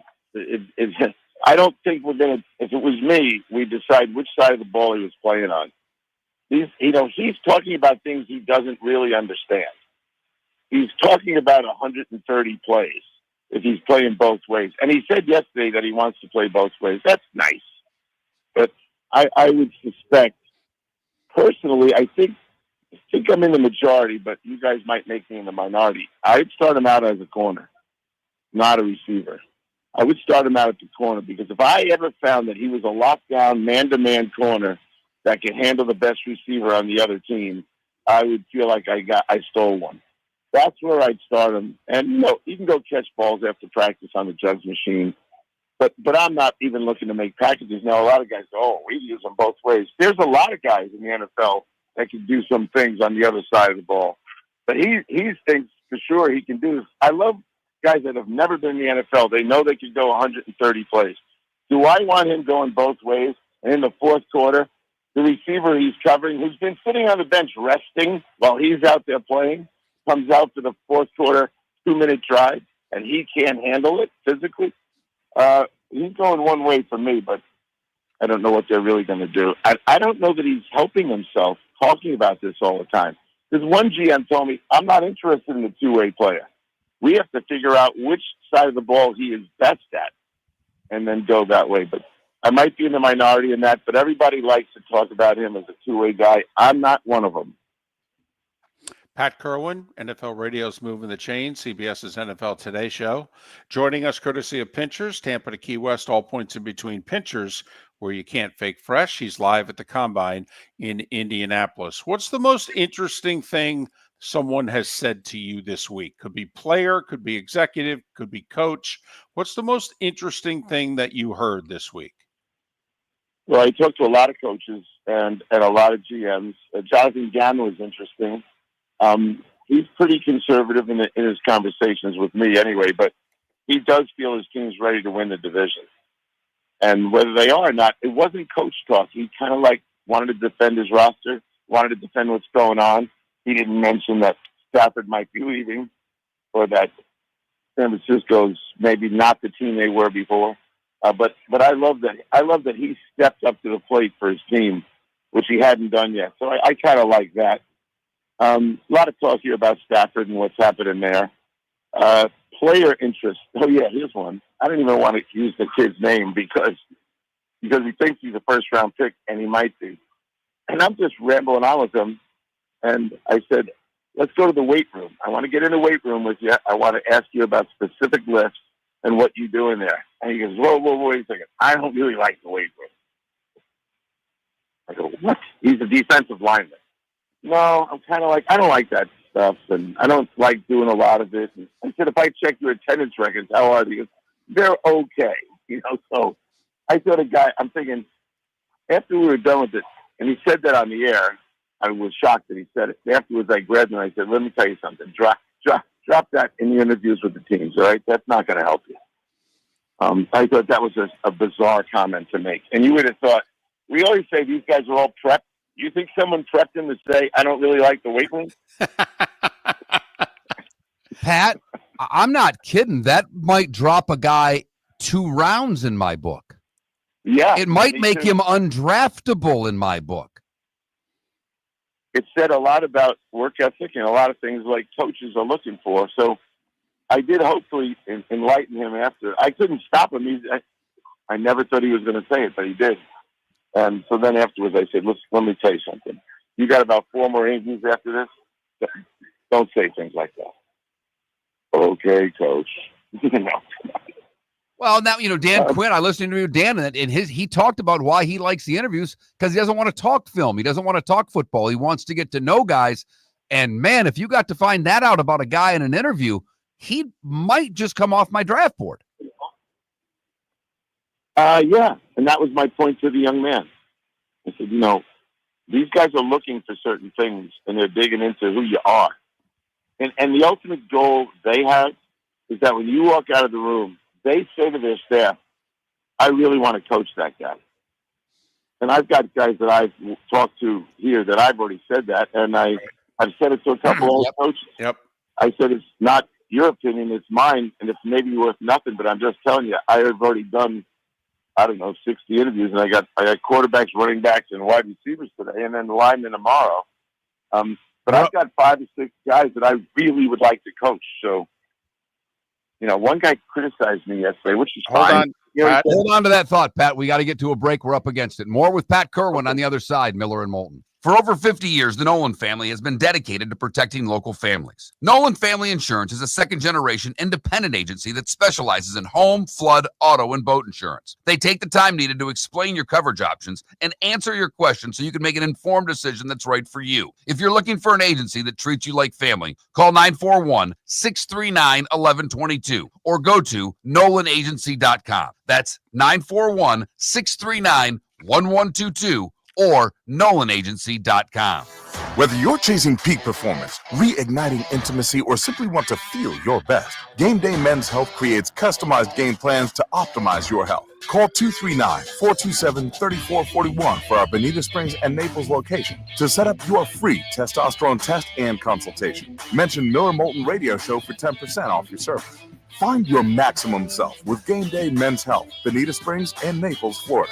Call 239-427-3441 today. The Cape Coral Police Department is growing. They are currently looking for police officers and are offering a $10,000 signing bonus to newly hired officers. If you desire a career in law enforcement, or if you are already in law enforcement and thinking about making a move to a better agency, think Cape Coral Police Department. If you're looking for a police department that is committed to excellence, that invests in the highest level of training, state-of-the-art equipment, and some of the highest compensation in all of Southwest Florida, then the Cape Coral Police Department is for you.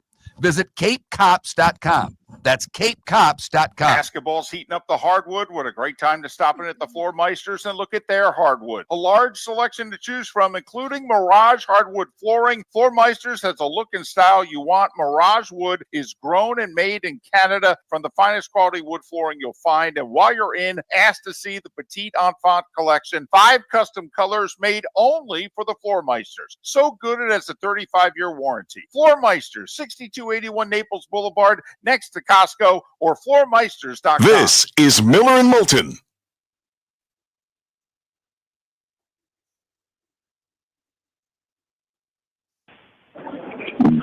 All right, we are in break, Pat. That's good. Oh, kind of like it's a grind here. I can imagine. I've listened to the shows. It's funny. I will say you guys do a really good job of, I can't tell if you taped an interview at 10 in the morning or if you're doing it live. I have no idea. Good. Most of them are in the morning. That's what I figured. Yeah. But the coach and the GM ones typically are in the afternoon. The players, they're on a schedule. It's like here it is. Quarterbacks are coming in at 8 o'clock. Wide receivers are going to be right behind them. Running backs are at 10 o'clock. So, yeah, you got to deal with them when they're here. What's the kid's name that I texted? Was it the Oregon linebacker that you interviewed that I was just... Yeah. Oh. Give me one of him. I want to coach that guy. I was so glad you responded to that. I think that kid, I said to Pete Carroll, I said, he is Bobby Wagner reincarnated. I want him in Detroit and get rid of Anzalone and put that kid in there. Holy cow. Who's this? Bassa, the kid from Oregon. Dude, just one of those interviews, you listen to the kid talk and you're like, man, do I want him on my team. Yep, he's really smart and he's good. And he can handle the whole thing. And this is a new trend, too. Call it 3 years, but we'll start with Matt Milano, who was the safety, who they made the middle linebacker. This guy was the safety, who they made a middle linebacker. And you're seeing more and more of that. They get him in the weight room. They get him, from 210 up to 230, and they make them Mike backers, and they call the defense.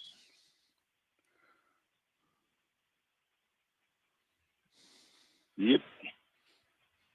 I've talked coach-wise. I've talked to, of course, Pete, Jonathan Gannon. Let's see, D'Amico Ryans, Brian Schottenheimer, Dan Quinn, Dan Campbell, Ben Johnson, Mike McDonald, Todd Bowles, Brett Beach, Brandon Bean, Omar, Howie over in Philly. He was interesting. Finally, he's not grumpy. People all ring dinner for him. How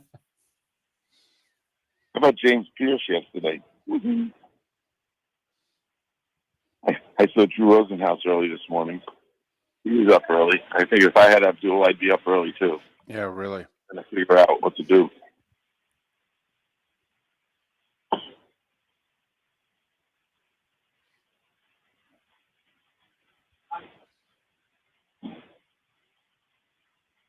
Did I lose you guys? Nope, you're here. Nope. We got it. Just listening. So are you there all day? You coming back tonight? No, I got to do the offensive line tomorrow morning. Okay. So I'm going to interview the linemen. Banks, Booker, Campbell, Babel again, one or two other guys, maybe Seth McLaughlin, the center. And then I got a flight at 1 o'clock. And I'm going straight to the Everblades game. I told my wife, just pick me up. We'll stop and get something to eat and go to the game. And I said to her, I'm not going to do a lot of talking now. My voice is going. Well, she's got plenty to talk to you about, I'm sure. Oh, yeah. She'll have a list of things I need to do or something. So this morning I got Jackson Dart, Will Howard, and either Shador or Cam, one of those two. I won't get them both. The two Texas receivers, the Missouri receiver. I want to talk to Trey Henderson, the Ohio State. I'll tell you what, the defensive guys, I asked every one of them, which guy unloaded on you when he was running with the football, and it's amazing. Almost every guy said Trey Henderson.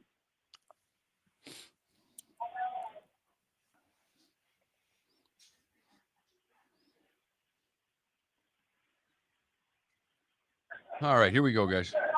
All right.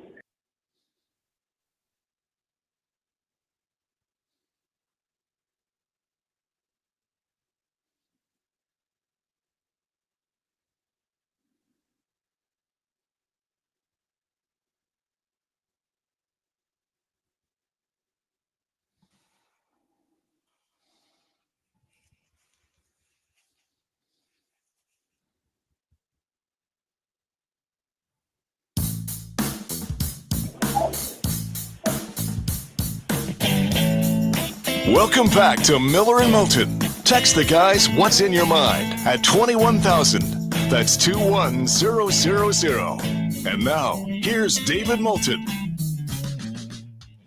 With Pat Kirwan live from Indianapolis, the combine rolls along for another day and a half or so. Pat joining us. His weekly appearance is brought to you by Pinchers. Pinchers, Tampa to Key West, all points in between. Pinchers, where you can't fake fresh. And all our guests join us on the American Paint Supplies Hotline, your one-stop shop for all your coating needs. Does anybody there understand what the hell is going on in Los Angeles with Stafford? I mean, have you met anyone in the league that would willingly trade Matthew Stafford with their quarterback room and with the quarterbacks that are available? Well, it's kind of peculiar and odd. I would never trade him, and no one I know thinks so, but I know plenty of guys now that are hoping that he's available for real, and I think it's going to happen pretty quickly here. It's all down to compensation to the club, which leads me always to all these players that got permission to seek a trade. I don't think they ever tell the whole story. They were allowed to go out and seek a trade, but they weren't allowed to bring anything back unless it was the compensation the club wanted, which leads me back to Stafford. We know what the club wants, but they're not getting it from anybody. So what are they going to do? I mean, I believe they would take second rounder right now. And people thought there was 2 firsts. There were no firsts. There were no seconds, by the way. So now they're sitting here figuring out, they want to do it. Remember, the player, I think, has already suggested, if you don't do this, I'm going to retire. And that's going to put a $49 million cap hit on the team. So he has the leverage of the threat of the retirement, which he's threatened before. So it's very peculiar, but there's a nice article about Tom Brady and him and all that business. And I would think the Raiders are in a good spot, but they're going to have to move up the compensation to close the deal. Does the team that takes Stafford have to take Cooper Kupp to make this deal happen? They don't have to, but I would tell you that I think 1 or 2 of the teams that are into this thing would love to take them. They would think that it was not a favor to Stafford. But you look at the Raiders, you look at the Giants, you look at the Steelers. All right, our GM, David Moulton, will tell you all 3 of those teams could use him. Yes. Totally. Absolutely, they could. Nice bit. The other interesting situation from yesterday was Kansas City just matter-of-factly saying they're going to franchise tag their guard. So now he's going to make tackle money, $23.4 million a year. Trey Smith is. Did that surprise you? No. When they said they weren't going to tag him, I was laughing. We all know their problems. They have really bad tackle situations. They made their elite guard have to play it. He hung in there, but what did the Super Bowl tell us? The last thing they can afford is to lose anything of the inside 3, which is as good as it is in the league. So I don't think they wanted to do it, but they got the bank of Mahomes. They can figure out how to create the space for it. But it does say this to me. Like, if they didn't tag him and let him free, I think they have to admit they were going to lose him. So what were they going to do with the money that they had? To me, they were going to make a run at Ronnie Stanley and then draft the guard. Now that they're going to keep the guard, I think they're going to draft the tackle. And are they in a position, just talking to their general manager, he recognized that right down where we are, it's going to be hard to find a tackle that you can plug in. So I don't know. Was he trying to tell me they would move up to get a tackle? If I was those guys with the way their left tackle situation was, back to general manager Moulton, would you move up? Well, there are teams. It's funny. We were talking about certain teams. Like if I'm the Dolphins at 13, I'm taking calls. I don't have enough picks. I have a lot of needs. Now, it's a big drop from 13 to 31.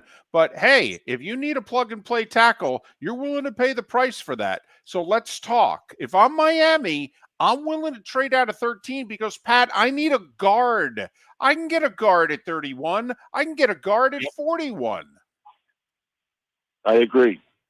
And so let's go back to Brett Beach and Andy when they decided to go get Mahomes. You know, they did it. They pulled off that big jump from the bottom all the way up. And so they know how to do it. They've got good relationships around the league. Heck, a good percentage of the coaches in this league were extensions of Andy. And they can go call those guys and make a move. And I think by tagging the guard, they told us that they're taking a tackle in the draft. And they just got to figure out how to get to one. Pat, Brock Purdy, what would you pay him? What do you think he's going to get? Well, I don't think he's qualified yet for the $50 million a year. I could make, if I was the agent, I'd be telling you why he is. But I think this thing could land up shorter than people think. I mean, that might be the common ground. Let's do a 3-year deal, maybe $40 million a year. And then go from there. The agent will say that sounds okay, but we want you to give up your franchise tag, which I would say no to that. I mean, I don't think they're ready to throw in the old $50 million a year deal. What I would say to him though was, hey, we had long discussions about why you might deserve more. Why don't we just build it into the back end of your deal? You go out and play and bring us to the Super Bowl, we're going to give you $8 million for that. If you bring us to the championship game, we'll give you $4 million for that kind of thing. I think they could build it up so he could get, if he ever got all the way to the finish line and won, he'd be over 50. I think that's the way I talk to him. Well, we were doing some role play yesterday, Pat. The franchise tag on a quarterback for this year, I believe, is 41. If I'm Purdy's agent, aren't I looking at the Niners going, listen, give us what we want, or we're going to play this out, and you're going to have to tag him next year. And next year, the tag will be even more than 41. So, like, if I'm Purdy's agent, I'm looking at the Niners going, you know, to John Lynch, John, I'm not taking less than the tag because I know at the very least I'm going to get the tag. That's really how most agents talk. And they also factor the second tag, which is probably going to be about $46 million. They're going to say, you're already going to owe us $85 to $88 million for 2 years. So why don't we start from there? And they might do it, but I might say to the agent, okay, do you think Purdy can get $45 million a year on the street? Now, the club would say that because they don't believe he can. The agent's going to say, I already know I can get it, which is always a funny story. I don't know that, I love Purdy, but I don't know that everyone around the league sees Purdy as any more than a system guy in San Francisco. So I think they got to come to common ground. I also think Purdy wants to stay in San Francisco, and I think he wants to be under the guidance of that head coach. I don't think he's going to give him a discount, but I think they could come to something that makes sense and also sets them free, potentially free. So that was Mark's question. That'd be my answer. That's what I'd be fighting to do. Well, the owner doesn't help when he says we're going to do whatever it takes to get Purdy. No doubt. Okay. No doubt. And I'd offer him 5 years at 45 per and say take it or leave it. Yeah. And if he said no, I'd tag him for 2 years now and see if it was worth waiting. Now, most of us, the three of us, love to say if you wait, you pay more. But I think it's cloudy enough with Purdy. And let me say this. I should have said it first. I'm not doing a deal with him until the third week of camp. And I'll tell you why. I want to see him throw every day for 2 weeks to make sure I think that elbow is okay. I am not interested in doing this deal now. And as the agent's pressing for a deal now, which tells me something, but I would like to see him throw for 2 weeks at practice in pads on hot days and see if that elbow's holding up before I do the deal. So let's do this deal August 20th. right after I see how you throw. But if you're missing days and you got ice on that thing all the time, and I don't see the velocity in the ball, maybe we're not doing the deal. We're talking NFL with Pat Kirwan here on Miller and Moulton. What do you think the Giants' plan B is? Let's just say either Stafford stays in Los Angeles or he goes to the Raiders. What do you think the Giants' plan B is? Because I would think if Stafford doesn't end up with the Giants, that the Tennessee Titans just had a very good day. Well, to me, I think they're getting boxed in. They're either going to take one of these kids in the draft, which more and more I think they may not want to, and B, you got to drop some big money on top of Sam Darnold. Whew. Yes, you do. See, and I would think plan B would be a deal with Tennessee to move up to 1. For whom? Cam Ward. Yeah, man, I've been in this league a long time.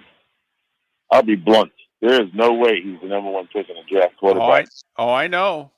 But hey, you do as bad a job as Joe Shane has done for 3 years, Pat. You got to do something. Yeah, I just saw Darnold win a whole lot of games, and he's young. And I don't particularly think these quarterbacks like that. This is a year where I've said this to you guys before, that they're at the top of this list because they're the top of the list. Where would I put them against last year's class? Not there. You know Jaden Daniels. No, he's not. This is the problem, and I'm glad that Brian has a job still. But this is the problem. You're looking at a potential of you're picking the guy, you're making the decision, and then the owner's going to fire this group, and next year we're going to be going, well, the new coach he didn't want these guys, and that's you almost had to let these guys go just because you know what's coming. Are the Browns going to be forced to deal Myles Garrett? They're talking like they want to keep him. He's telling them there's no way in hell I'm staying. Is he forcing their hand before the draft? No, well, today he said he wasn't going to do an extension. I don't think any of us thought he was ever going to do an extension. But there's 2 years left on his deal. And I don't think anybody's stepping forward with what I wouldn't take anything less than 3 ones, which I said on the show last week, both days. So unless someone says they're going to do that and treat this thing like that, then I'm keeping him. And he'll show up and play. He's not going to sit out because then he tolls. I get him back for another year. So we'll see if he has a big year next year. Then maybe I'd move him in the last year of his deal because I know I can't extend him unless I franchise tag him. I think he's a mood swing guy. He's already said earlier that he wanted out. Then he said he was fine and he was happy to be there. So I'm not worrying about stuff like that. You're going to play for us until I find 3 ones. Now, the old permission of seek a trade. You can go out. Just don't come back here and tell me anything unless you got 3 ones. Pat, is there, you made the observation that Arizona feels very good about themselves. Is there an organization that you've run into this week that also feels really good about themselves, or an organization that you sense, they don't seem as confident as they normally do? Well, I definitely think in group 1 of they feel great about themselves is Denver. And I do think they're starting to think they can take on the Chiefs. Those guys, I think, they're smart, though. They're quiet about it. But those guys are feeling quite good about themselves, for sure. Conflicts in Cincinnati about how they're going to do this. I don't see anyone jumping up to me there. Nobody in the East. Dallas, I was with Schottenheimer yesterday. He knows they have a lot to work to, but, Jerry thinks they can do it. I'm not so sure they can catch Washington or Philadelphia in a year. I don't see anybody else that I talked to or I asked, hey, how do you see your team? I think Seattle thinks they got a chance. And their coaches, I like him a lot, but I think he feels like, and he didn't say because the divisions changed, but that's 2 teams in the same division that are looking at the top of it thinking, why not us? Those are the two. Got a little less than a minute, Pat. Who's going to be the Pittsburgh Steelers quarterback next year? Great question. I think at the end of the day, I think they wanted to be in the Stafford thing. I don't think they are. After that, I talked to Omar. He was pretty quiet about it. He keeps saying things like, well, we might have to bring back one of our guys, the two guys. I don't think they'd have a problem bringing back Justin Fields, but I don't think they believe they're going to win with him. They wouldn't say that to me, but they benched the guy. And they never really, even when Russell was struggling, they never decided to put him back in. So I think that's the fallback. Maybe they'd be in on Rodgers. Right. You know, when Phil, I thought we were talking this last week. Right. When Bill Cowher says stuff like that, I know. I take that a little serious. He's Pat Kirwan. He's joining us once again live from the Combine here on Miller and Moulton. Racing like you've never seen before. From Jeeps that bog down to the outlaw who will defend his title. At the final race of the season, we're going Swamp Buggy Racing. Sunday, March 2nd. Don't miss the Bud Cup Finals for the World Championship. Tickets including VIP tour and kids prices are available at swampbuggy.com. Don't miss the season final. It's Florida's oldest racing tradition. Sunday, March 2nd at Florida Sports Park. Off exit 101 in Naples. Get tickets at swampbuggy.com. American Paint Supplies, for nearly 30 years, is your one-stop shop for all your coating needs. If you are a designer, a contractor, a professional painter, or a weekend warrior, American Paint Supplies is the place where experts go to get expert solutions. At 6100 Shirley Street in Naples off of Pine Ridge, American Paint Supplies delivers the best solutions with the best products with the best support. Meet Gene and his team today at American Paint Supplies. Call 239-566-2700. That's 566-2700 or online at AmericanPaintSupplies.net. Sleep problem but don't want to wear a CPAP mask? This is Mark Miller for Sleep Treatment Direct. The mask wasn't working for me, and I didn't think I had an alternative. I do. We all do. They have such simple alternatives with greater success than the mask. Visit SleepTreatmentDirect.com. That's SleepTreatmentDirect.com. And if you are like me and your CPAP machine isn't working for you, it's time for a change. Call 239-444-1741. That's 239-444-1741. Sleep Treatment Direct. Sleep safe and sound. Mark Miller for Molly Maid. Why Molly Maid, you ask? Trust. Moulton was a customer for 15 years. Affordability. Didn't I just say Moulton was a customer for 15 years? Worry-free services. Our professional house cleaners are fully insured and a 24-hour warranty. Call Molly Maids today at 239-774-5839. That's 239-774-5839 or online at mollymaid.com/FTMYERS. That's mollymaid.com/FTMYERS. Wine glasses never fall over until you get a brand new rug. Oh, no. Ketchup bottles act normal till you're wearing a new shirt. Oh, you kidding me? And rocks lie peacefully on the road till the day you get a brand new windshield. Then they fly up off the road and attack without mercy. That's why new windshields from Glass Doctor come with our windshield protection plan. Unlimited repairs and one replacement for 12 months. Don't just fix it, protect it. Glass Doctor. A neighborly company. Basketball's heating up the hardwood. What a great time to stop in at the Floor Meisters and look at their hardwood. A large selection to choose from, including Mirage hardwood flooring. Floor Meisters has a look and style you want. Mirage wood is grown and made in Canada from the finest quality wood flooring you'll find. And while you're in, ask to see the Petite Enfant collection. 5 custom colors made only for the Floor Meisters. So good it has a 35-year warranty. Floor Meisters, 6281 Naples Boulevard, next to Costco, or floormeisters.com. This is Miller and Moulton.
You know, RCB, that's not the worst idea I've ever heard.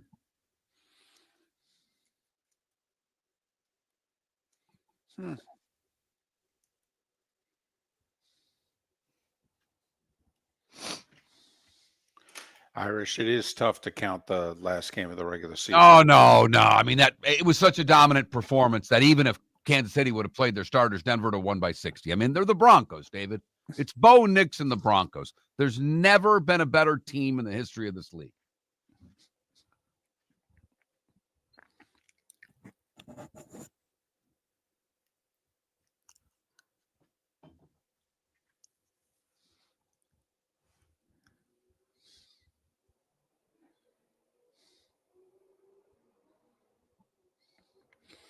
Yeah, Smoke it was.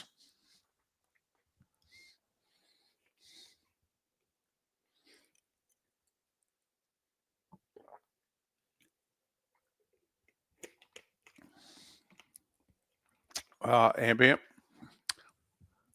I mean, we were right. We both, in fact, they overachieved, and we were both high on them. But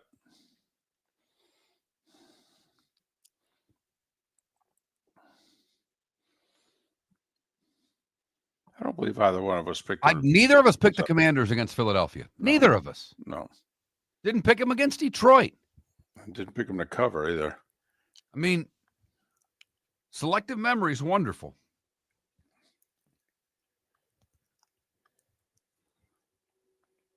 In fact, the Commanders overachieved last year. They need to upgrade that roster. They might not make the playoffs this year. I think yeah.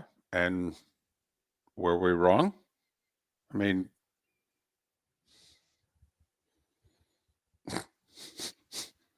not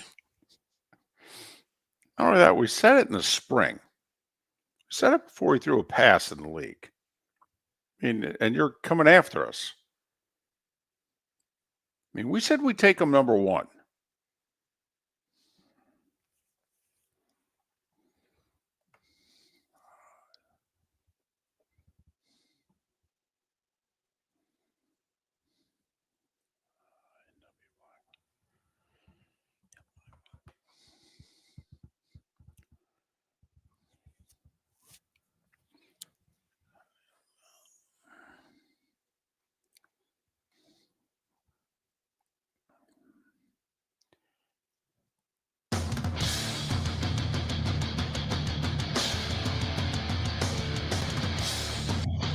You're listening to Miller and Moulton, coming at you from the Floor Meister Studios. Floor Meisters, keeping it real. And now, here's Mark Miller and David Moulton. Halfway home in the 239 and the 904. Final hour of the show in Lake City and surrounding areas, Charlotte County and surrounding areas. Miller and Moulton, millerandmoulton.com, Miller_Moulton on X. Our poll question today, our Swamp Buggy Races poll question. It's National Pancake Day. Which do you prefer, pancakes, waffles, or French toast? Right now, waffles in the lead. Go vote. We'd appreciate it. Joining us now on the American Paint Supplies Hotline, your one-stop shop for all your coating needs, Neil Blackmon. He covers the SEC for Saturday Down South. You can follow Neil on X, NW Blackmon, NW Black MON. Neil, it's David and Mark. Good morning. Thanks for doing this. How are you? Good morning, guys. Thanks for having me. So is Bama, Tennessee tomorrow for a 1 seed? I think it's a 1 seed for Tennessee.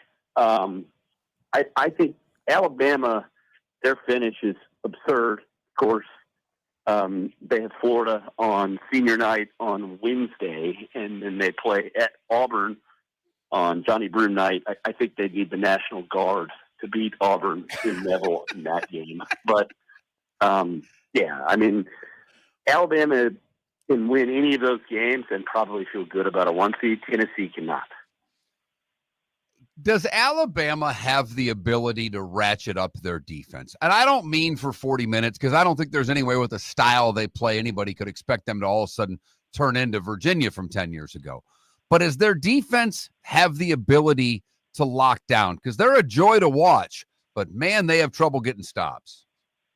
Yeah, they do, and that's the question, right? That's when people fill out their brackets.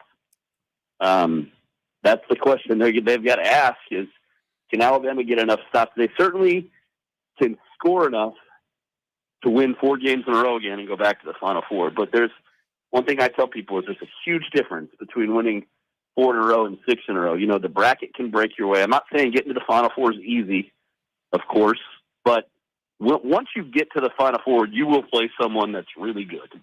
And you will then again play someone that's really good on the Monday night. And you have to win both those games to win 6 in a row. Alabama right now would be a historical outlier as a national champion. They are 43rd in the country in defense. There has never been a national champion in the Ken Palm era that has won the national title that was that low. There has been one team, UConn, in 2014 that started the NCAA tournament ranked 43rd.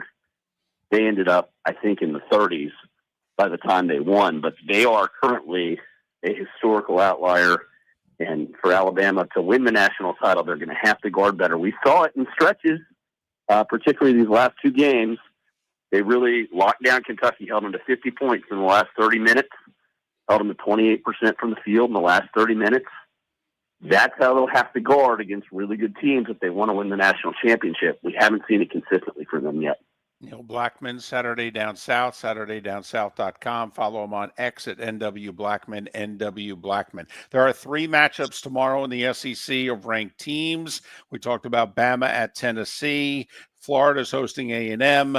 You just mentioned them. Kentucky's hosting top-ranked Auburn.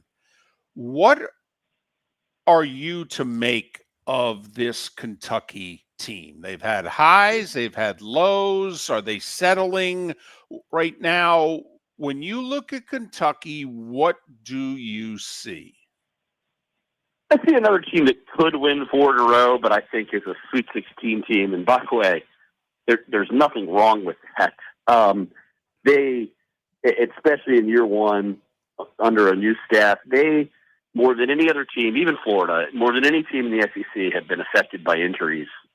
They're here. Krista, who was going to be their starting point guard, hasn't played since November, is unlikely to return for the NCAA tournament. Lamont Butler is playing through a torn labrum. That's how tough a kid he is. But there's only so much you can do. He played 20 minutes the other night. It clearly was bothering him. He fouled out. And then Jackson Robinson has been hurt. So they've had 3 starters, all of whom are their dominant ball handlers, injured for a lot of SEC play or most of the season. That's limiting. They have to have Butler. If Lamont Butler is healthy, they guard way better. He's, I think, one of the best on-ball defenders in the country. He's their best ball handler. And he's a guy who's been to the Final Four, and not only been there, but made one of the biggest shots in Final Four history a couple years ago when, he hit the buzzer beater to beat FAU in the semifinal. He's kind of the straw that stirs that drink. They can really score, but they're another team that has not guarded consistently enough. They have some incredible wins. Look at their resume. Beaten Tennessee twice. They beat Duke. They beat Gonzaga on a neutral floor. So they've got nice wins that show you what their kind of high-end upside is. They beat Florida. But I don't think that they defend well enough to win more than 4 in a row. I'm not big on the whole moral victory thing, but I thought Florida showed something going down as badly as they get against Georgia that no one's going to put Florida out. They can score. I think they defend as well as maybe anyone in the SEC. When I look at Florida, they're not Auburn. I mean, Auburn's in a class by themselves, in my opinion, even though the Gators beat them. Florida seems to be clearly the second best SEC team. And as we've talked about throughout the past couple of months, Neil, when you get to the tournament with the TV timeouts, they don't have the deepest bench, but this should help Florida in the NCAA tournament, shouldn't it? Yeah, that's a great point on the longer TV timeouts. I think that especially helps Walter Clayton, who's logging just a ton of minutes. Looked tired against Georgia, I thought. Looked a little lethargic. Walt is never going to be a great defender, but he can guard better than he did against Georgia. They've been second in the SEC in defensive efficiency during conference play, which shows you that they actually guard really well. I think they have one of the best defenders in the SEC, and Elijah Martin, who has raised the competitive level in that whole building. He was also the most outstanding player in an NCAA regional when he was at Florida Atlantic. He's been to the Final Four. He's not going to be intimidated by those environments. I think that's a huge asset for them on a team that doesn't have, including the coaching staff, a lot of NCAA tournament experience. And then you mentioned, I think what is the big thing is that they can just score in waves. I mean, you don't come back from 26 point down in a quad one game on the road unless you can just score with some level of ease. And that was an impressive comeback. Obviously, they didn't hold on down the stretch, but anyone that's panicked over a road loss against a desperate bubble team, shouldn't be. I don't think. This is a team that absolutely can go to Florida's sixth Final Four, and what a story that would be.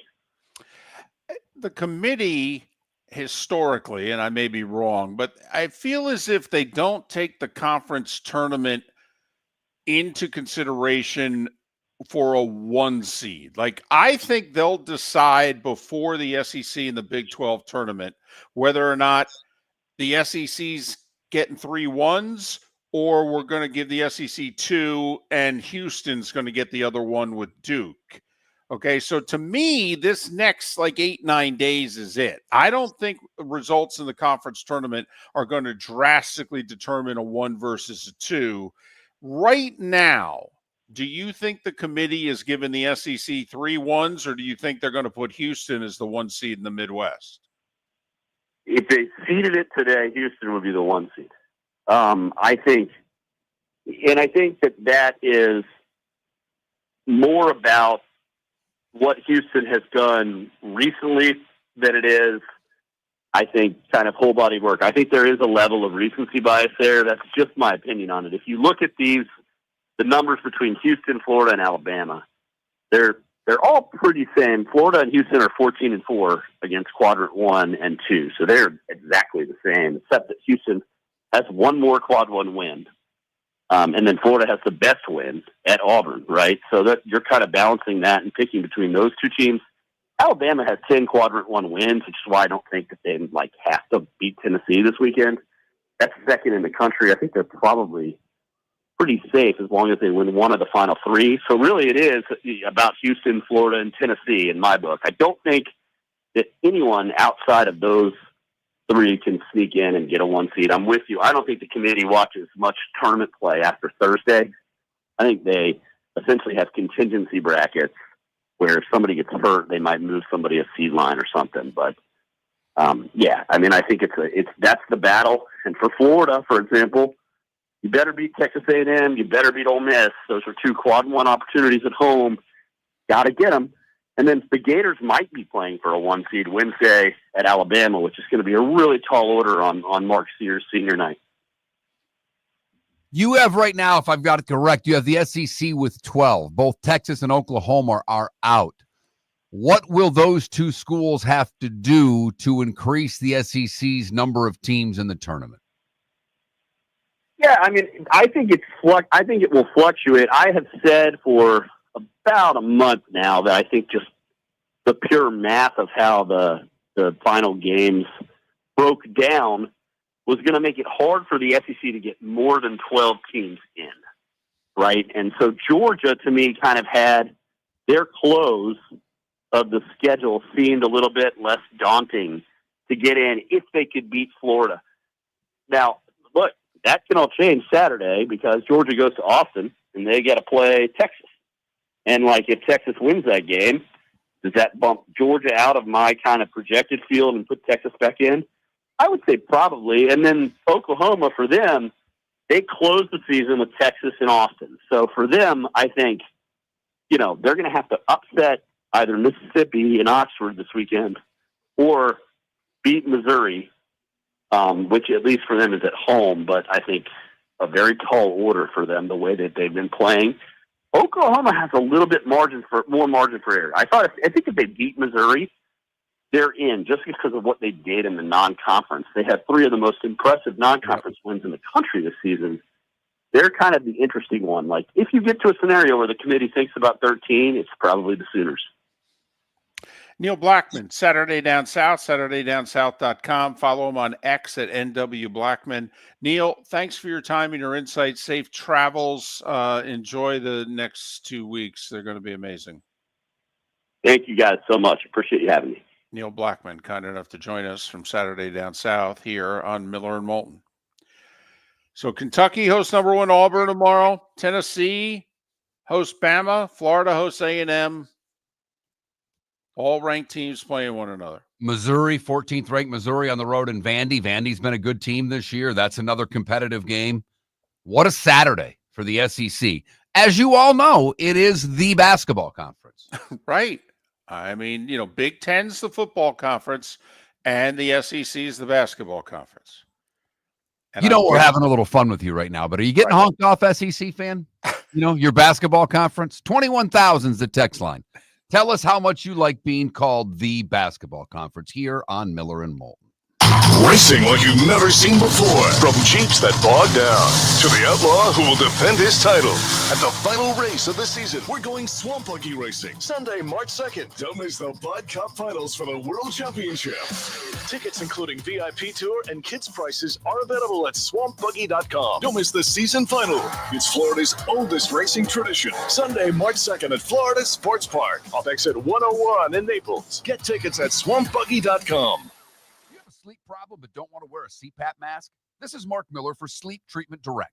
The mask wasn't working for me, and I didn't think I had an alternative. I do. We all do. They have such simple alternatives with greater success than the mask. Visit sleeptreatmentdirect.com. That's sleeptreatmentdirect.com. And if you are like me and your CPAP machine isn't working for you, it's time for a change. Call 239-444-1741. That's 239-444-1741. Sleep Treatment Direct. Sleep safe and sound. American Paint Supplies, for nearly 30 years, is your one-stop shop for all your coating needs. If you are a designer, a contractor, a professional painter, or a weekend warrior, American Paint Supplies is the place where experts go to get expert solutions. At 6100 Shirley Street in Naples off of Pine Ridge, American Paint Supplies delivers the best solutions with the best products with the best support. Meet Gene and his team today at American Paint Supplies. Call 239-566-2700. That's 566-2700 or online at AmericanPaintSupplies.net. Basketball's heating up the hardwood. What a great time to stop in at the Floor Meisters and look at their hardwood. A large selection to choose from, including Mirage hardwood flooring. Floor Meisters has the look and style you want. Mirage wood is grown and made in Canada from the finest quality wood flooring you'll find. And while you're in,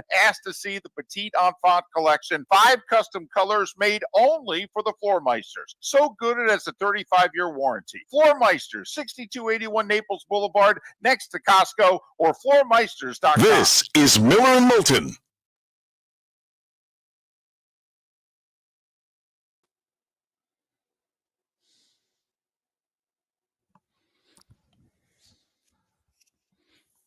Got a text from my buddy that last segment, David, that said players bitched about how hard the course was, particularly the tall, thick Bermuda rough, so they overseeded it. That, coupled with little wind, is why the scores were so much lower.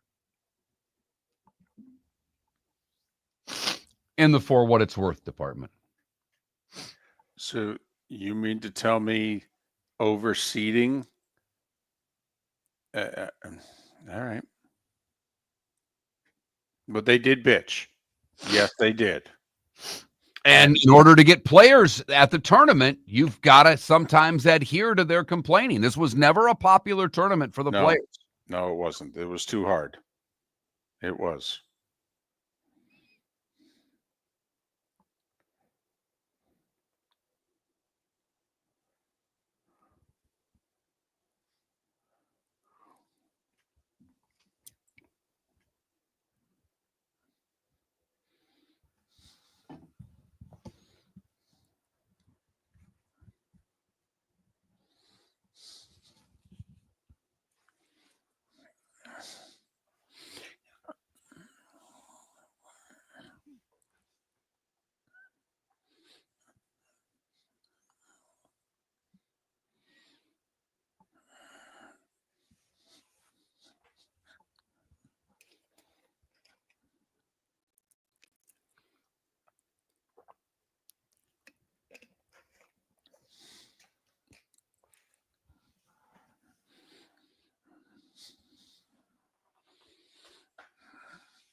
I have not been to the Metro Diner yet on Jack's Beach. No, Michael.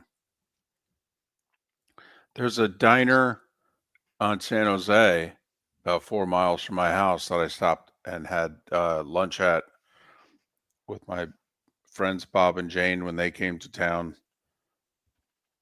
That Metro Diner tried it in Bonita. It failed.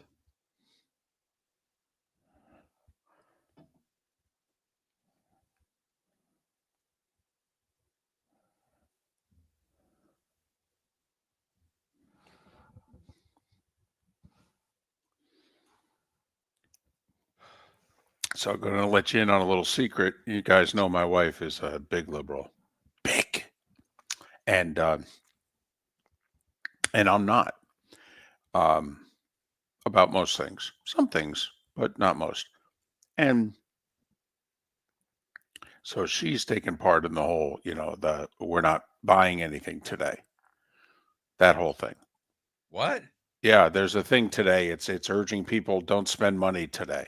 It's an economic boycott day. If you're going to spend money, you only do it with a little local business.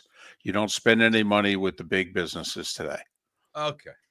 Okay. It says, showing, whatever. Right. Mm-hmm.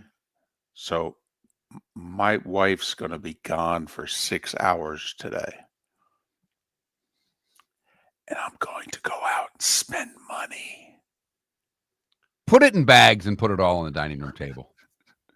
If you really have a set of kahunas, you'll have stuff from, go to the mall, go to Walmart, go to any box store you can and just buy some stuff.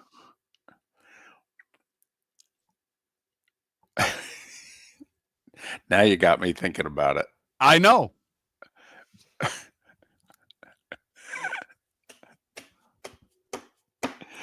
I could start the week by going to Disney and end the week with that. That Right, would just right. be spectacular. Absolutely.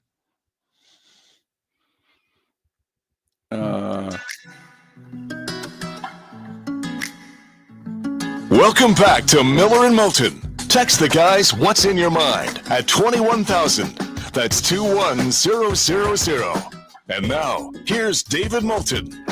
21 minutes past the hour. It's just us for the rest of the show. We've done our two guests. Neil Blackmon talking college hoops, SEC hoops, because, well, they're the number one conference in the sport this year, and a monster Saturday, second to last Saturday of the regular season for the major conferences. These small conference tournaments begin, Mark, technically they begin Sunday in the A-Sun. They got play-in games on Sunday. And then next week's it. For most of the teams in the A-Sun, you win 3 games, you go dancing. Monday, Thursday, Sunday. Boom, boom, boom. So it's getting that time, baby. You will be busy next week. Yeah. You'll lock in. Maybe not the first couple. By the time we get to conference championship semifinals in small conferences, you're all in. Yeah, you're not going to be here next Thursday and Friday, and it's probably a good thing because I'm going to put your replacement, Rick Church, to sleep. I am probably going to nook and cranny the small conference tournament so much. I'm going to go on a diatribe about this conference and this conference and this conference, and I will probably have to call someone and have them visit the studio to wake him up because you're right, Mark. I love the one bid leagues. I love the storylines. Love them. Well, when we had Bobby Regan on, when you were gone, David, I asked him about the one bid leagues and just trying to get a vibe of who it is he likes, because he made a great point too. While most of us look at the low major basically, and even some of the mid majors as schools that are basically getting cherry picked of their best players by the top schools. Think Chaz Lanier in Tennessee going from North Florida. All these schools that are pretty good in these low to mid conferences, their best players are trying to do what? Transfer to get paid. Right. So it's more difficult for these coaches and these teams to stick together. But what he pointed out is for every Chaz Lanier that's going from North Florida to Tennessee, there are a slew of Power 4, Power 5, whatever you want to call it in college basketball, guys who are not playing that are transferring down to these schools, guys with experience at big-time D1 schools that just weren't getting playing time. But that being said, UC San Diego was a team, he pointed out. They are 25-4 on the season.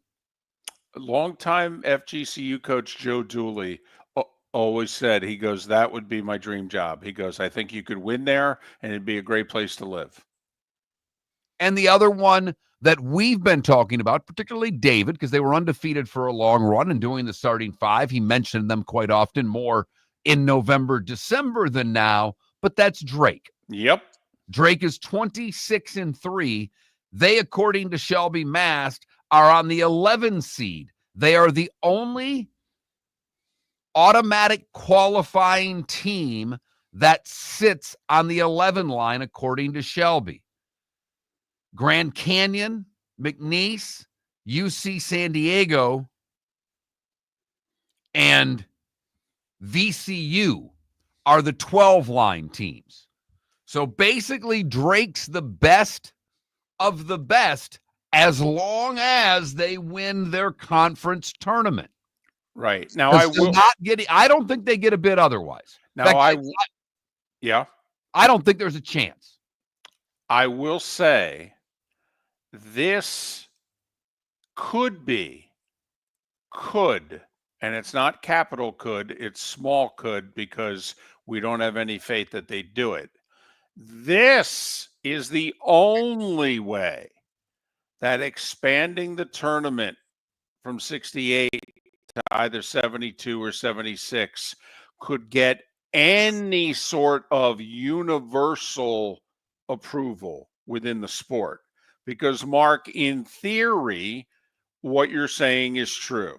If Drake were to lose in their conference final, even if they're like 29-4, we don't think they're going to get a bid. And we can rattle off a couple of those others. But if they lose and they're deep in their conference tournament and there's 4 to 8 more bids, then maybe 2 or 3 of these mid-majors would get squeezed into the tournament despite losing in their conference tournament. That is the only good that can potentially come from what Tony Petitti and Greg Sankey is going to do, which is ruin the NCAA tournament. You know, just for instance, David, and I wish you were right. I wish you were right. I know. But I've got the Ken Pom numbers in front of me. Oklahoma's 48th on that list.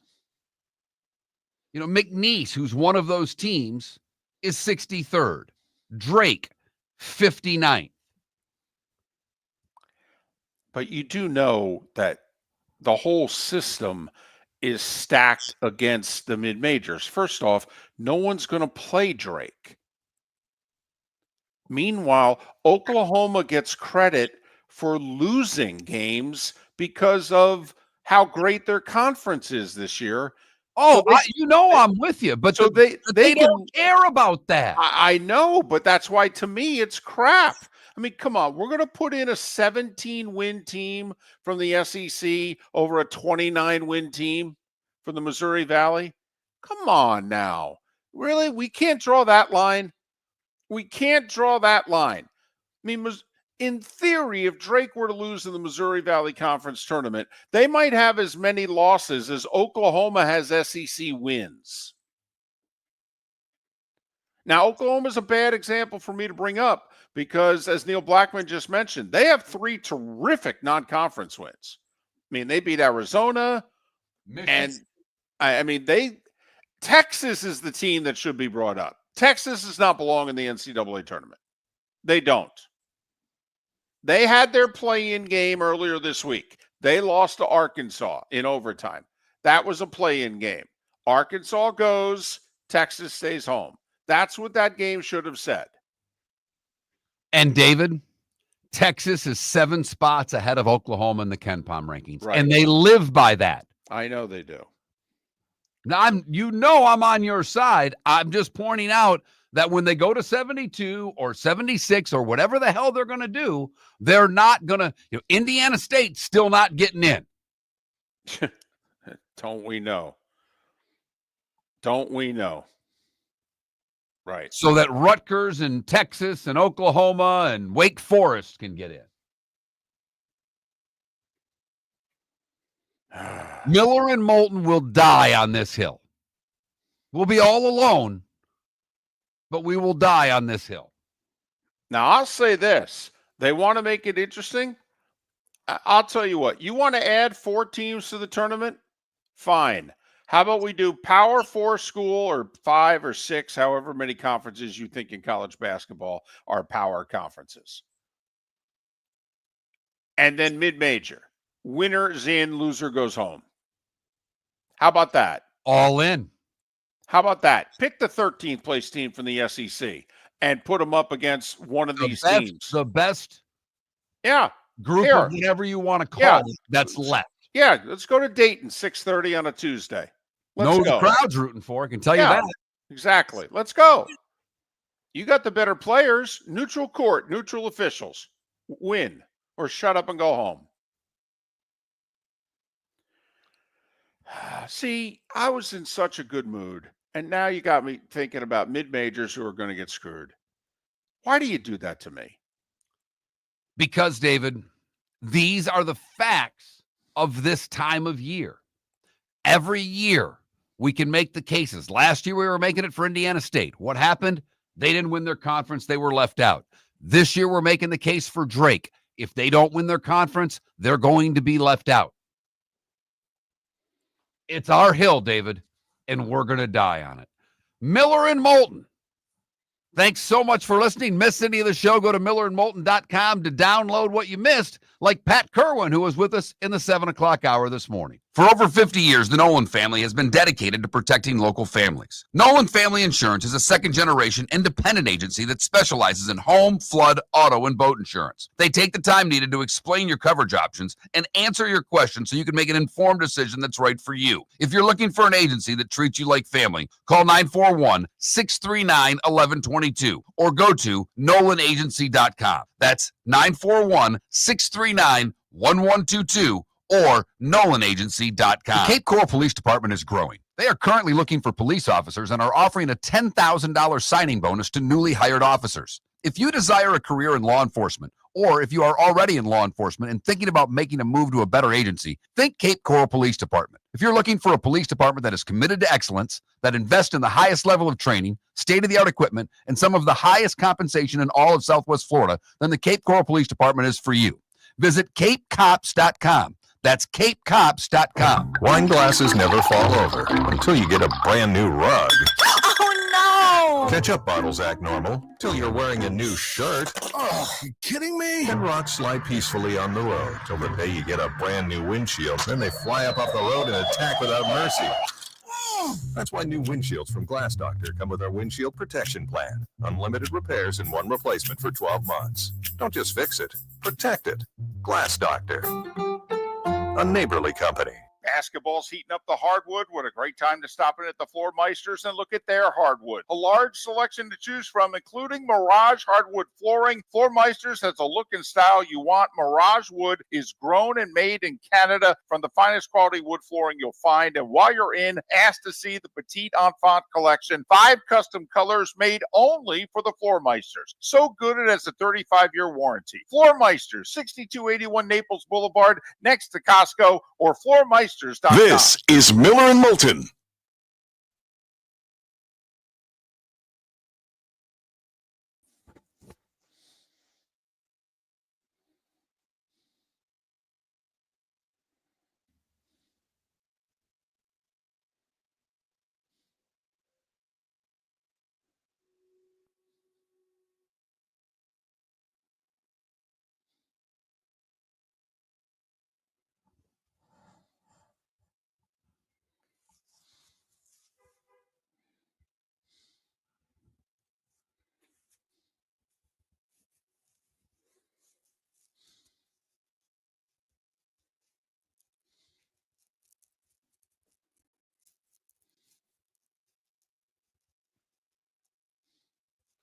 So I don't, I follow that Monday Q info on X. Mm-hmm.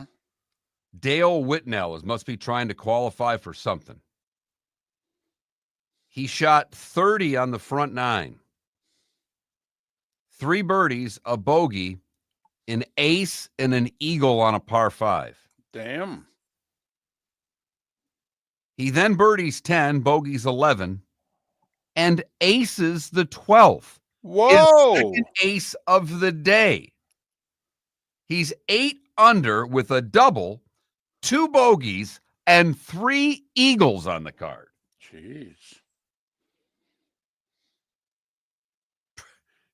All he's got over it is pretty standard round.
Uh-oh.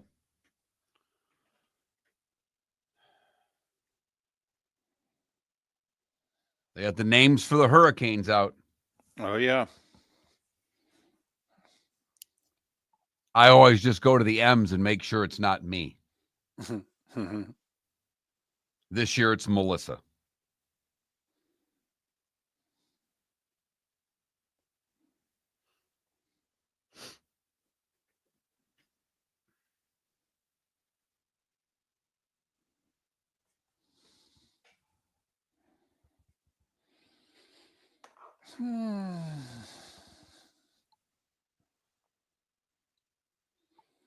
March Madness. I'd find it a lot more interesting. And harder. I mean, the seeding thing. And then you're trying not to have conference teams play early in the tournament. And now with these super conferences, how do you pull that off?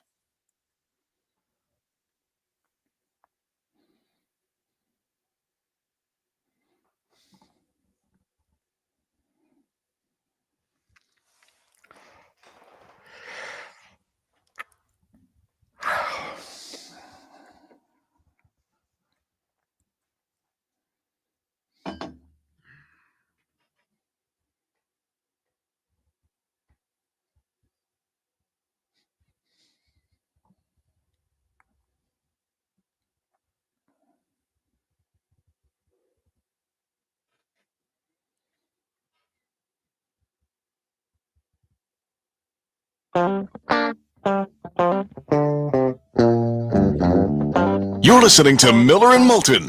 And now, here's Mark Miller and David Moulton.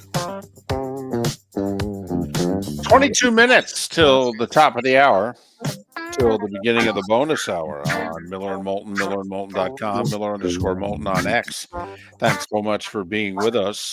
Steph Curry with 56 last night. 56 in the Warriors' win over Orlando.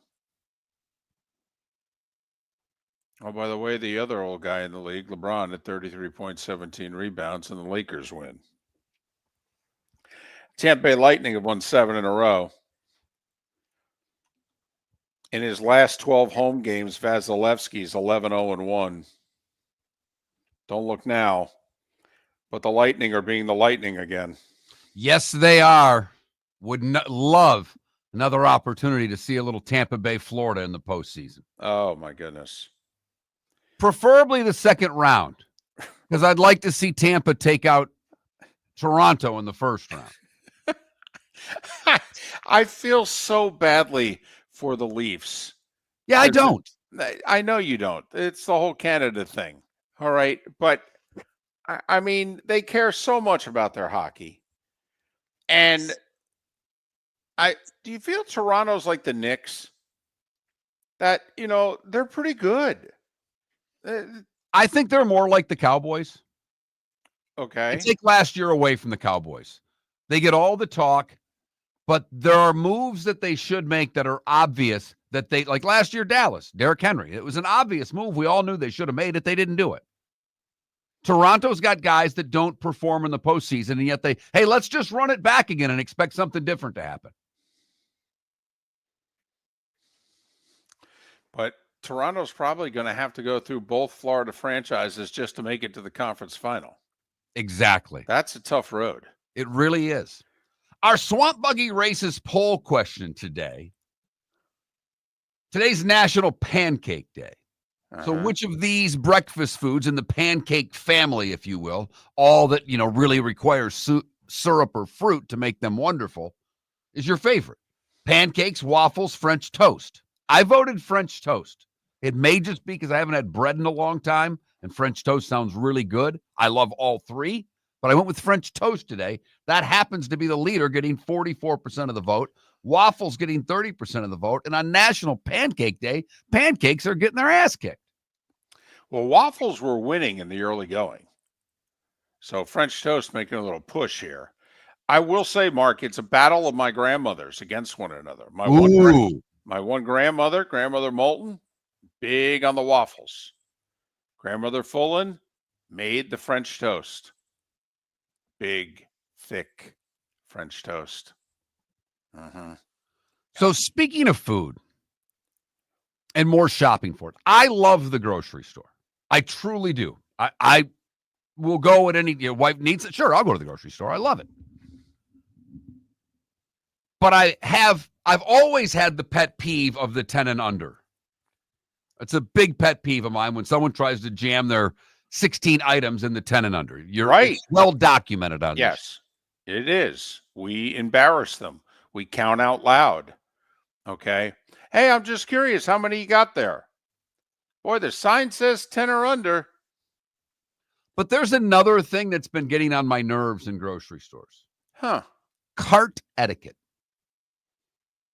Now, there are a lot of lazy people that just throw the cart over between the two curb feelers and have really no thought of helping out their fellow shopper and getting that cart into the cart bin where it goes or walking it back to the store.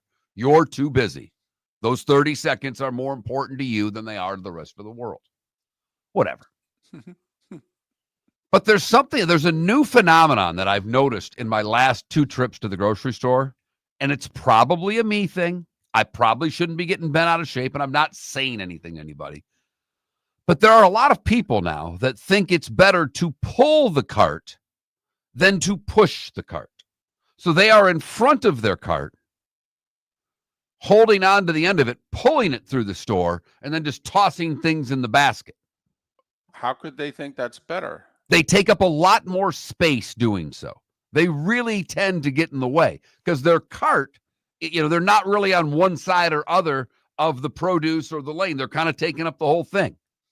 I mean, they're literally driving like we see people in Southwest Florida. They're going from the right lane and they make a left turn on 41 and they're taking 3 lanes out to do it. Right. So this has become a phenomenon. I have noticed it happening more and more. It has been typically by younger women. So you can't say anything to them anyhow. Well, right, because then people like us were just creepy old guy. Correct. Right. Can't be that. So that's the latest little bugaboo I have in the grocery store. Keep an eye on it and let me know what I need to do. 21,000's the text line. So like you, I was an only child. And, back in the day, and by the day, we mean the 70s, and I don't know if this happened in the 80s or not, okay, but it certainly happened in the 70s. Your parents would basically say, yeah, go out and find something to do and be home for dinner at 6. And so I'd walk over to the mall and occupy myself. I'd walk around the parking lot and I'd kind of put carts together and I'd wheel them into the store. Just killing time by myself. And the manager noticed it one time. And, this was when the grocery store used to give you stickers. And if you had enough stickers, you could actually buy things with them. And so he would give me stickers. So I kept showing up a couple times a week. And so, Mark, it's kind of in me still. All right. Your phenomenon is the whole they're pulling the cart a certain way. I'm the customer who's going around the parking lot, my little area, and I'm putting all the carts together and then putting them in the cart bin together. I'm like wheeling 6 carts. Okay. I put them all together and I wheel them in. And I have so many carts that people think I work there. So they slide their cart over to Right. Right. And I Right. just say, Why "Oh, do well, I want thank to take you." it to the cart corral when you can do it for me? Right. Absolutely. This old fat guy who's not wearing the uniform, but I mean, who else would be rounding up carts and putting them in the bin? So he must work here. You're a right. good shopper. You're an exceptional shopper then. I give it up to you. So that's kind of my thing. The other thing is also I go down each lane once. That's it. We're not switching lanes and the whole day, just, no, we go down each lane once. The onus is on me going down that lane. Okay. I need to get, what we have or is what we need is in that lane, the onus is on me to get it. Okay. If I skip it, oh, well, I start at one end, go to the other. When I'm done, we go straight to the checkout counter. And then I start making fun of the people with the 37 items in the 10 or less. So vote on the poll question today. Pancakes, waffles, French toast. French toast with a rather substantial lead at this time and an opportunity for you and your business because the Swamp Buggy races are Sunday, so they will not be sponsoring the poll question come Monday. If you'd like to sponsor that or any other element of this show, text sponsor to 21,000. We'd love to work with you. Wow. We have someone who has admitted to a felony in the Twitch chat room. Empire says, I'm the guy who will go in the 10 or less line with 20 items. Empire, you come to the Twitch chat room pretty much every day. Yep. We're very appreciative We of are. you listening to this show. I am right now figuring out whether or not I want to block you from the Twitch chat room forever. Why? Why would you do that? And apparently he's so lazy, he can't take his cart and put it in the cart bin. Well, your everybody's time that way. apparently is more important than the rest of the world. I want you to think about these things every time you go to the store and how you're affecting everyone else thinking only of yourself. He's also a Philly fan. It explains everything right there. It's all right out there in front of us. Oh, no. Now they're going to get, you're hitting them No. where they live now. By the way, if my wife ever leaves me, all right, which, let's face it, I mean, all of us married guys are day to day. But if she ever leaves me, I have determined how it is that I'm going to re-enter the dating scene. I'm just going to walk around the grocery store parking lot and offer to, return the shopping carts for the ladies. Well, David, now that you're a little older, we've been doing this show together a long time. And 15 or so years ago, we used to joke with our female listeners that they were all basically of a certain demo. Mm-hmm. They were a little bit older that listened to sports talk radio. Right. And out of Miller and Moulton, that demo, I'm the guy, loves loves Moulton. You should see me at the casinos, man. I'll tell you that I am a star. You know how there's a performer at every casino? 7, 8 o'clock tonight, so-and-so's taking the stage. I'm the opening act. Let me tell you, I am big with the ladies at the casino. But that's how I'm going to get dates. I'm not going to go online. I'm just going to go to, Publix, Winn-Dixie, Aldi's. Yeah, what are you doing this afternoon? I'm going to play with the carts and get a few phone numbers. Yeah, that's how we're going to do it. I don't know if it'll work or not, but that's my backup plan. I like it. I like it. Your backup plan for this weekend should be to watch some college hoop. It is a terrific weekend of college basketball. The SEC's got big games going on tomorrow. Big Ten tonight, UCLA and Purdue. Nice little game. By the way, has the whole Friday night Fox thing caught on with you? I mean, Fox with me, it has. I don't think it has nationally. Because Fox is airing a football and now a basketball game every Friday night. They've turned their Friday night primetime lineup into sports. And I'm just curious if, it's caught on with people, if you find yourself watching it or not. Because they ain't backing off it. If anything, they may double down on it. Like, I'm waiting for them in the spring and into the summer, and I'm wondering, do you run a spring football game? Is Friday night, if you're Fox, do you put the UFL on Friday night at 8? I mean, you run the risk of having the worst primetime ratings in network television history. But if you're trying to build a night right. to be a sports night, I mean, what are they going to do? Put college softball on at 8 o'clock? Well, they don't have the rights, but Big Ten rights they do. Yeah, that's true. They do. Big Ten rights they do. They can do regular season. Yep. And when you think softball, you think the Big Ten. Well, I mean, with those powerhouses, UCLA and USC in the conference. And Michigan's actually always been pretty good at softball, too. There's a couple of them that can play a little bit of softball, but I'm having fun there. Miller and Moulton. Miss any of the show, go to millerandmoulton.com to download it. We had Pat Kirwan on a little early today. Pat was on in the 7 o'clock hour from the Combine. He thinks the Matthew Stafford deal is imminent.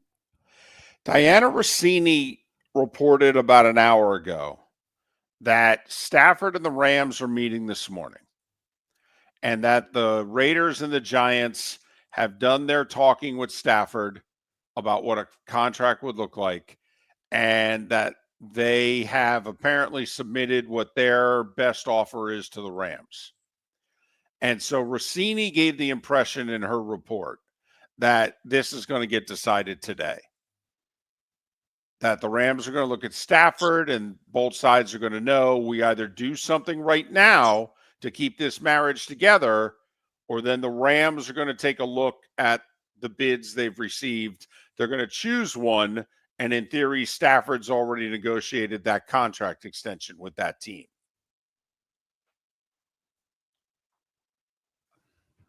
If I'm the Rams, I'm doing everything I can do to keep Matthew Stafford. I don't understand this for the life of me. That's a good football team. With Matthew Stafford, they will be picked to win that division next year. If not, they may be picked 4th. Well, curious who the replacement is, aren't we all?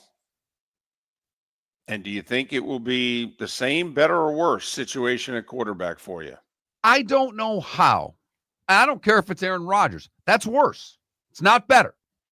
There's not one quarterback that's out there right now that would make the Rams better than they are with Matthew Stafford, in my opinion, David. But boy, the Rams are sure acting like they know what plan B is already. Could be Jimmy Garoppolo. Just kidding. For over 50 years, the Nolan family has been dedicated to protecting local families. Nolan Family Insurance is a second-generation independent agency that specializes in home, flood, auto, and boat insurance. They take the time needed to explain your coverage options and answer your questions so you can make an informed decision that's right for you. If you're looking for an agency that treats you like family, call 941-639-1122 or go to nolanagency.com. That's 941-639-1122 or nolanagency.com. Whether you're chasing peak performance, reigniting intimacy, or simply want to feel your best, Game Day Men's Health creates customized game plans to optimize your health. Call 239-427-3441 for our Bonita Springs and Naples location to set up your free testosterone test and consultation. Mention Miller Moulton Radio Show for 10% off your service. Find your maximum self with Game Day Men's Health, Bonita Springs and Naples, Florida. Call 239-427-3441 today. Mark Miller for Molly Maid. Why Molly Maid, you ask? Trust. Moulton was a customer for 15 years. Affordability.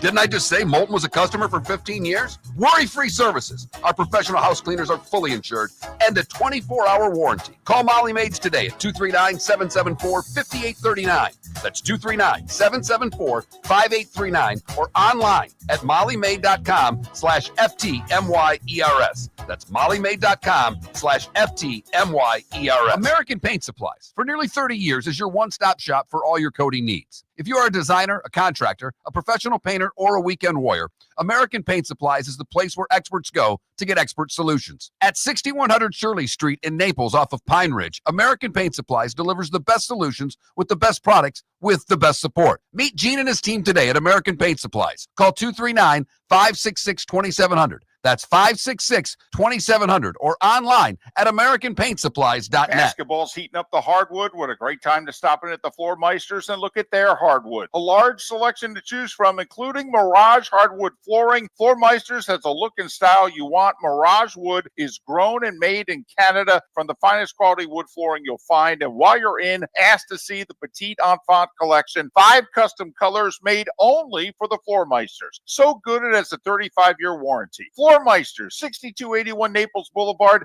next to Costco, or floormeisters.com. Do you have a sleep problem but don't want to wear a CPAP mask? This is Mark Miller for Sleep Treatment Direct. The mask wasn't working for me, and I didn't think I had an alternative. I do. We all do. They have such simple alternatives with greater success than the mask. Visit sleeptreatmentdirect.com. That's sleeptreatmentdirect.com. And if you are like me and your CPAP machine isn't working for you, it's time for a change. Call 239-444-1741. That's 239-444-1741. Sleep Treatment Direct. Sleep safe and sound. This is Miller and Moulton.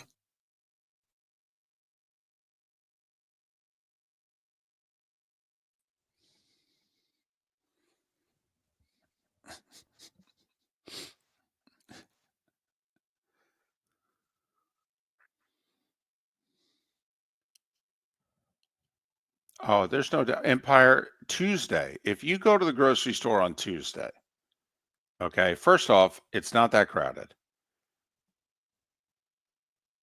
And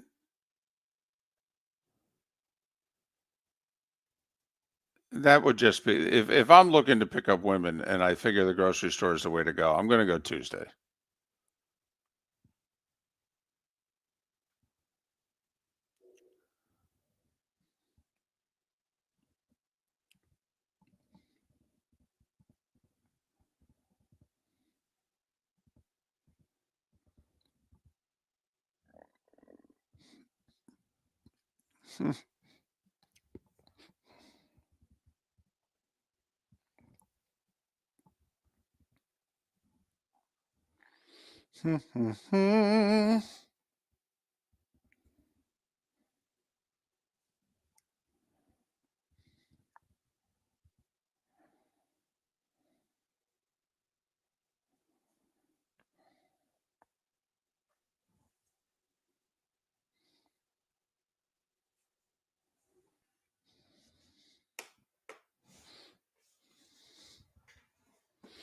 That's what my wife, Empire, has said.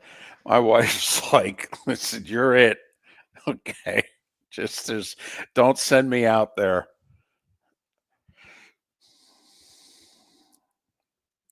No doubt, EB Hill. I am money I am a chick magnet at the casinos with the certain demo. Right. Yep.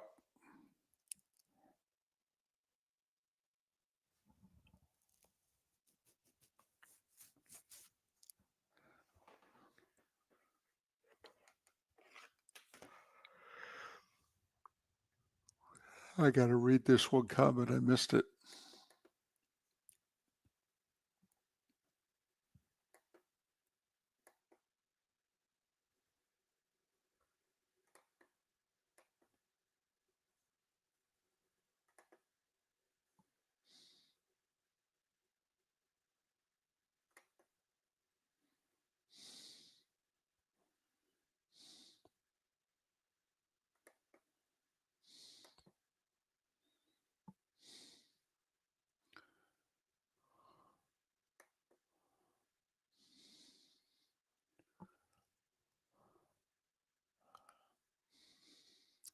Ambient. I'm sorry. I will refute that about never dating a Raiders or a Chiefs fan. We joked with Trent all the time. He's going to end up marrying a girl from Appleton, Wisconsin. Okay.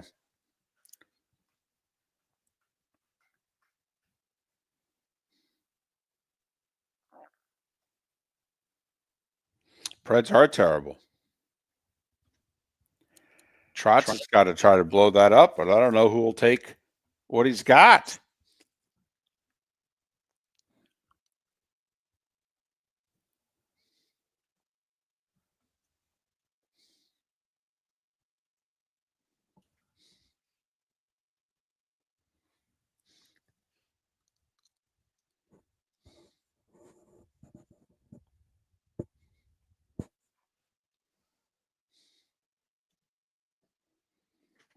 Not that I know of, JB.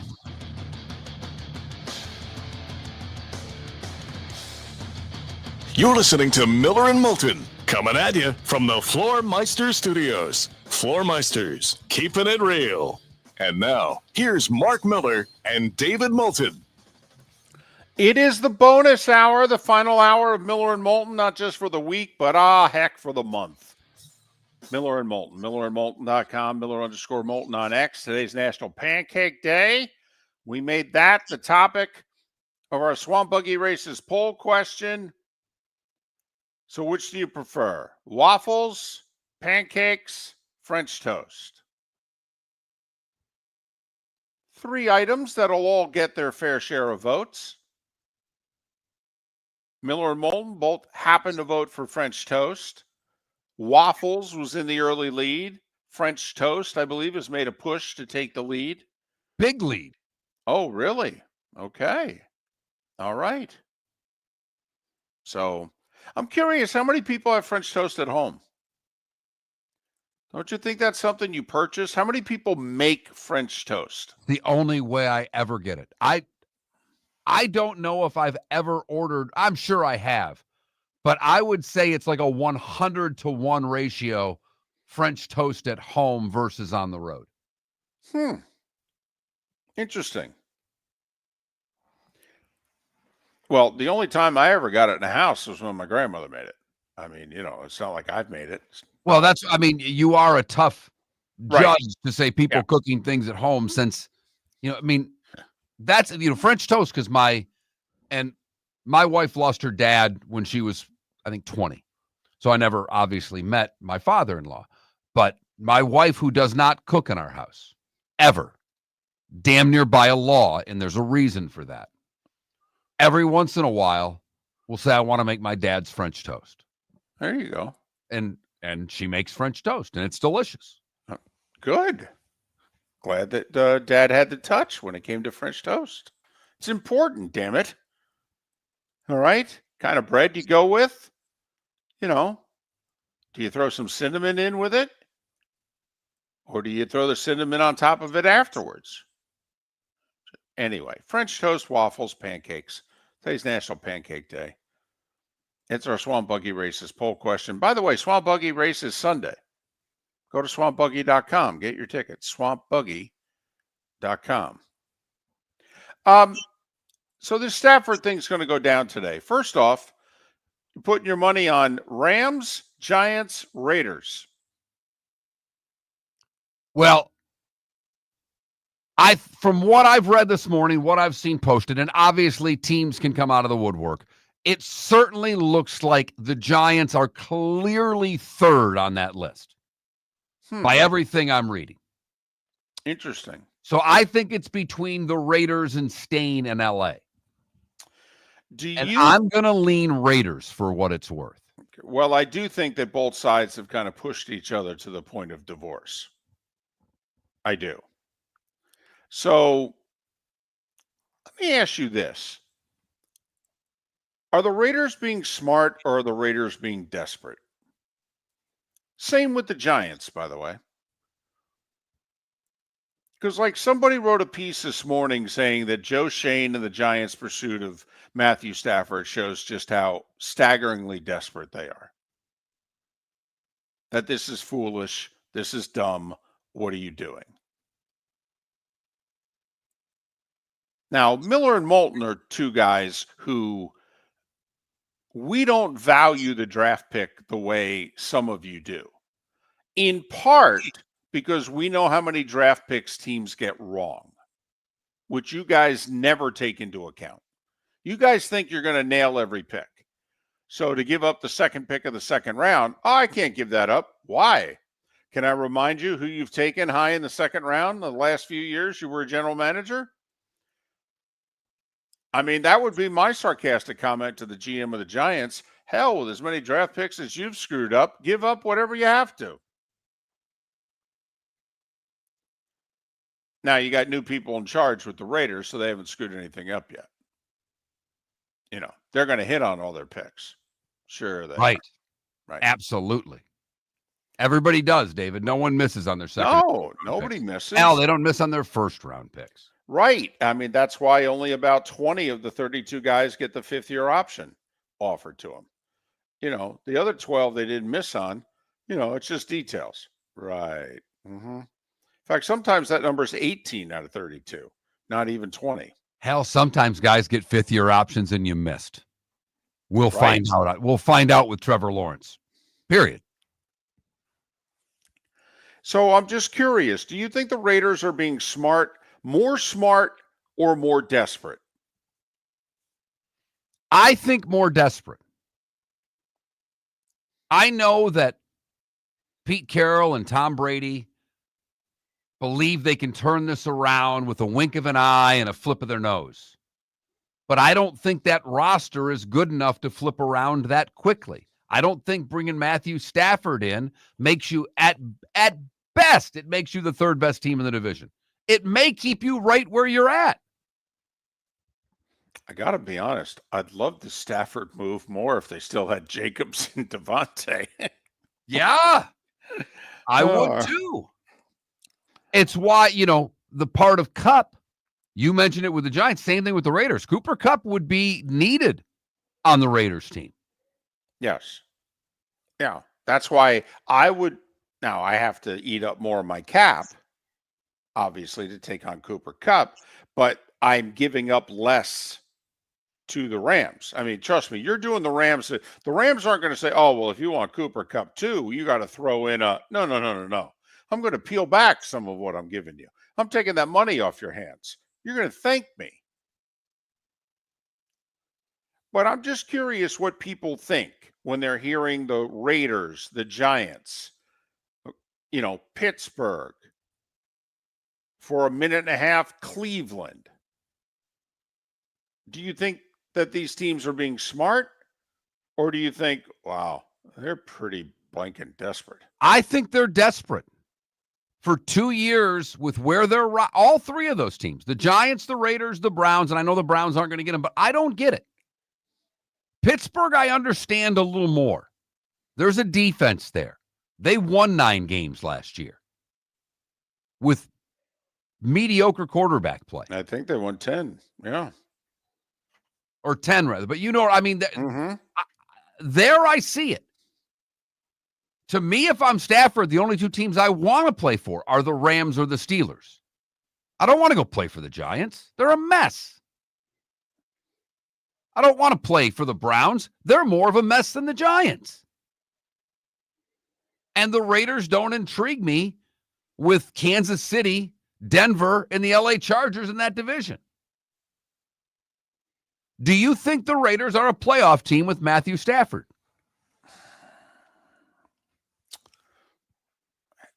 Would I bet on them to make the playoffs? No.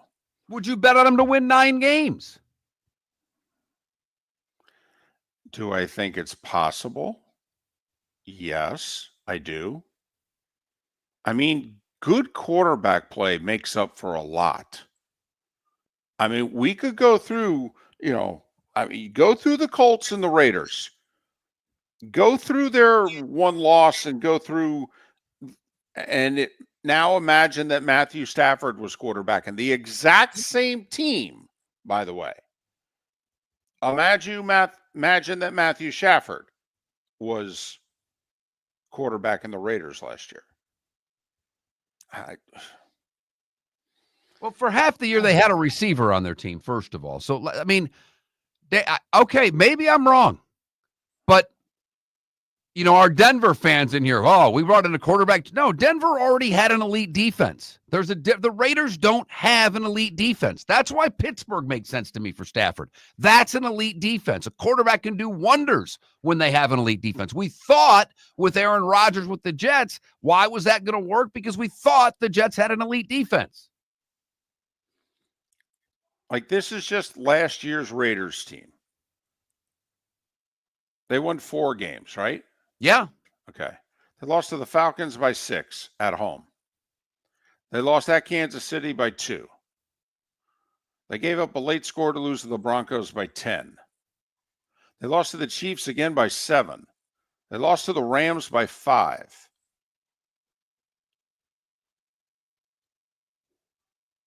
They lost to the Carolina Panthers in September. Are they doing that with Matthew Stafford at quarterback? I mean, I do think, listen, I don't like the Giants roster at all.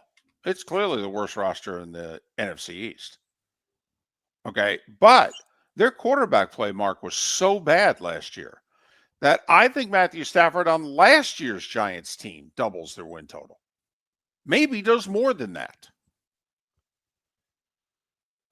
You are glass half full and then some to me, because I watched a really good Matthew Stafford play in Detroit on bad rosters. You know what they didn't do a lot of? Win. Yeah. No, I know. And you're probably right. But I don't know, man. I mean, the Raiders and Giants had bottom 5 in the league quarterback play. And if now all of a sudden I'm going to put one of the 12 best quarterbacks in the league on those 2 teams, I mean, you would almost have to feel as if you're on a different team than what you were on last year. I mean, if you've got the number 30 quarterback and the number 11 quarterback walks in the room, tell me you don't look around and go, oh my blank, we're a totally different team. I don't know. I hear what you're saying. And, maybe 3-14 for the Giants goes to 6-9. Well, right. I mean, that's the thing. I mean, the Giants roster, and I don't have confidence in the people building it. It's a brand new regime with the Raiders.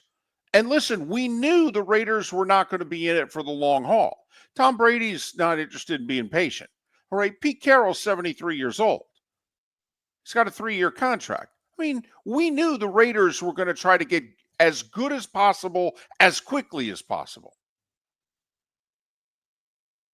But, Matthew Stafford, I'll tell you right now, exact same team, 4-13, 7-10 with Matthew Stafford. Minimum. Okay. All right, I'll give you that. I'll give you that. Obviously, that ain't going to do much for you. You got to do a little better than that. And you're also in a division that now has gotten their act together. Right. Chargers, better or worse next year? Better. Denver, better or worse next year? Better. Like, right. The Chiefs may slip a notch or 2. Yeah, but They obviously, didn't lose very many games last year. right. But you won 4 and they won 15. So Right. they're still better than you. Right. Miller and Moulton. American Paint Supplies, for nearly 30 years, is your one-stop shop for all your coating needs. If you are a designer, a contractor, a professional painter, or a weekend warrior, American Paint Supplies is the place where experts go to get expert solutions. At 6100 Shirley Street in Naples off of Pine Ridge, American Paint Supplies delivers the best solutions with the best products with the best support. Meet Gene and his team today at American Paint Supplies. Call 239-566-2700. That's 566-2700 or online at AmericanPaintSupplies.net. Basketball's heating up the hardwood. What a great time to stop in at the Floor Meisters and look at their hardwood. A large selection to choose from, including Mirage hardwood flooring. Floor Meisters has a look and style you want. Mirage wood is grown and made in Canada from the finest quality wood flooring you'll find. And while you're in, ask to see the Petite Enfant collection. 5 custom colors made only for the Floor Meisters. So good it has a 35-year warranty. Floor Meisters, 6281 Naples Boulevard, next to Costco, or floormeisters.com. Whether you're chasing peak performance, reigniting intimacy, or simply want to feel your best, Game Day Men's Health creates customized game plans to optimize your health. Call 239-427-3441 for our Bonita Springs and Naples location to set up your free testosterone test and consultation. Mention Miller Moulton Radio Show for 10% off your service. Find your maximum self with Game Day Men's Health, Bonita Springs and Naples, Florida. Call 239-427-3441 today. Honey, you want to come out? I haven't seen you since Glass Doctor installed our custom shower enclosure. No thanks. Well, you can't keep eating breakfast in the shower, and laminating your magazines is getting expensive. You remember we have guests coming over tonight, right? Oh, I'm sure they'd love to see the shower. It's our neighbors, and I highly doubt they want to be hanging out in our bathroom. The shower's so good, you'll never want to leave. Visit glassdoctor.com today and schedule an appointment online. This is Miller and Moulton.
Why would Denver get worse? Cap situation is getting better. Quarterback should be better. They'll get better people around them.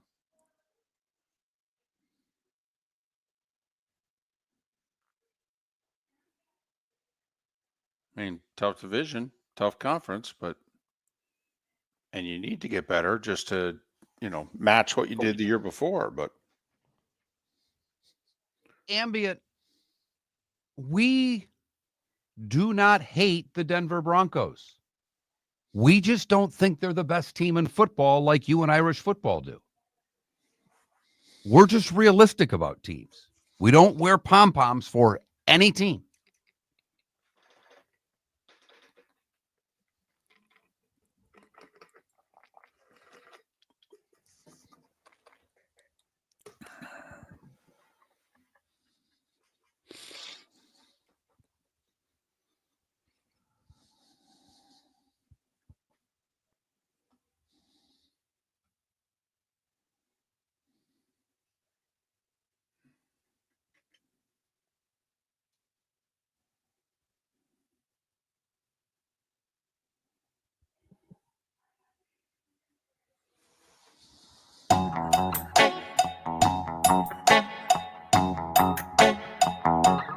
You're listening to Miller and Moulton. And now, here's Mark Miller and David Moulton. 21 minutes past the hour, the bonus hour of Miller and Moulton in the 239 and the 904. Thanks so much for being with us. Kicking it around with Pat Kirwan in the 7 o'clock hour today, hour earlier than we normally do. Talked SEC hoops with Neil Blackmon a little over an hour ago. You missed any part of Miller and Moulton, go to millerandmoulton.com and download what you've missed. Our Swamp Buggy Races poll question. Today's National Pancake Day. So we give you 3 breakfast choices. Which do you prefer? The pancake, the waffle, or the French toast?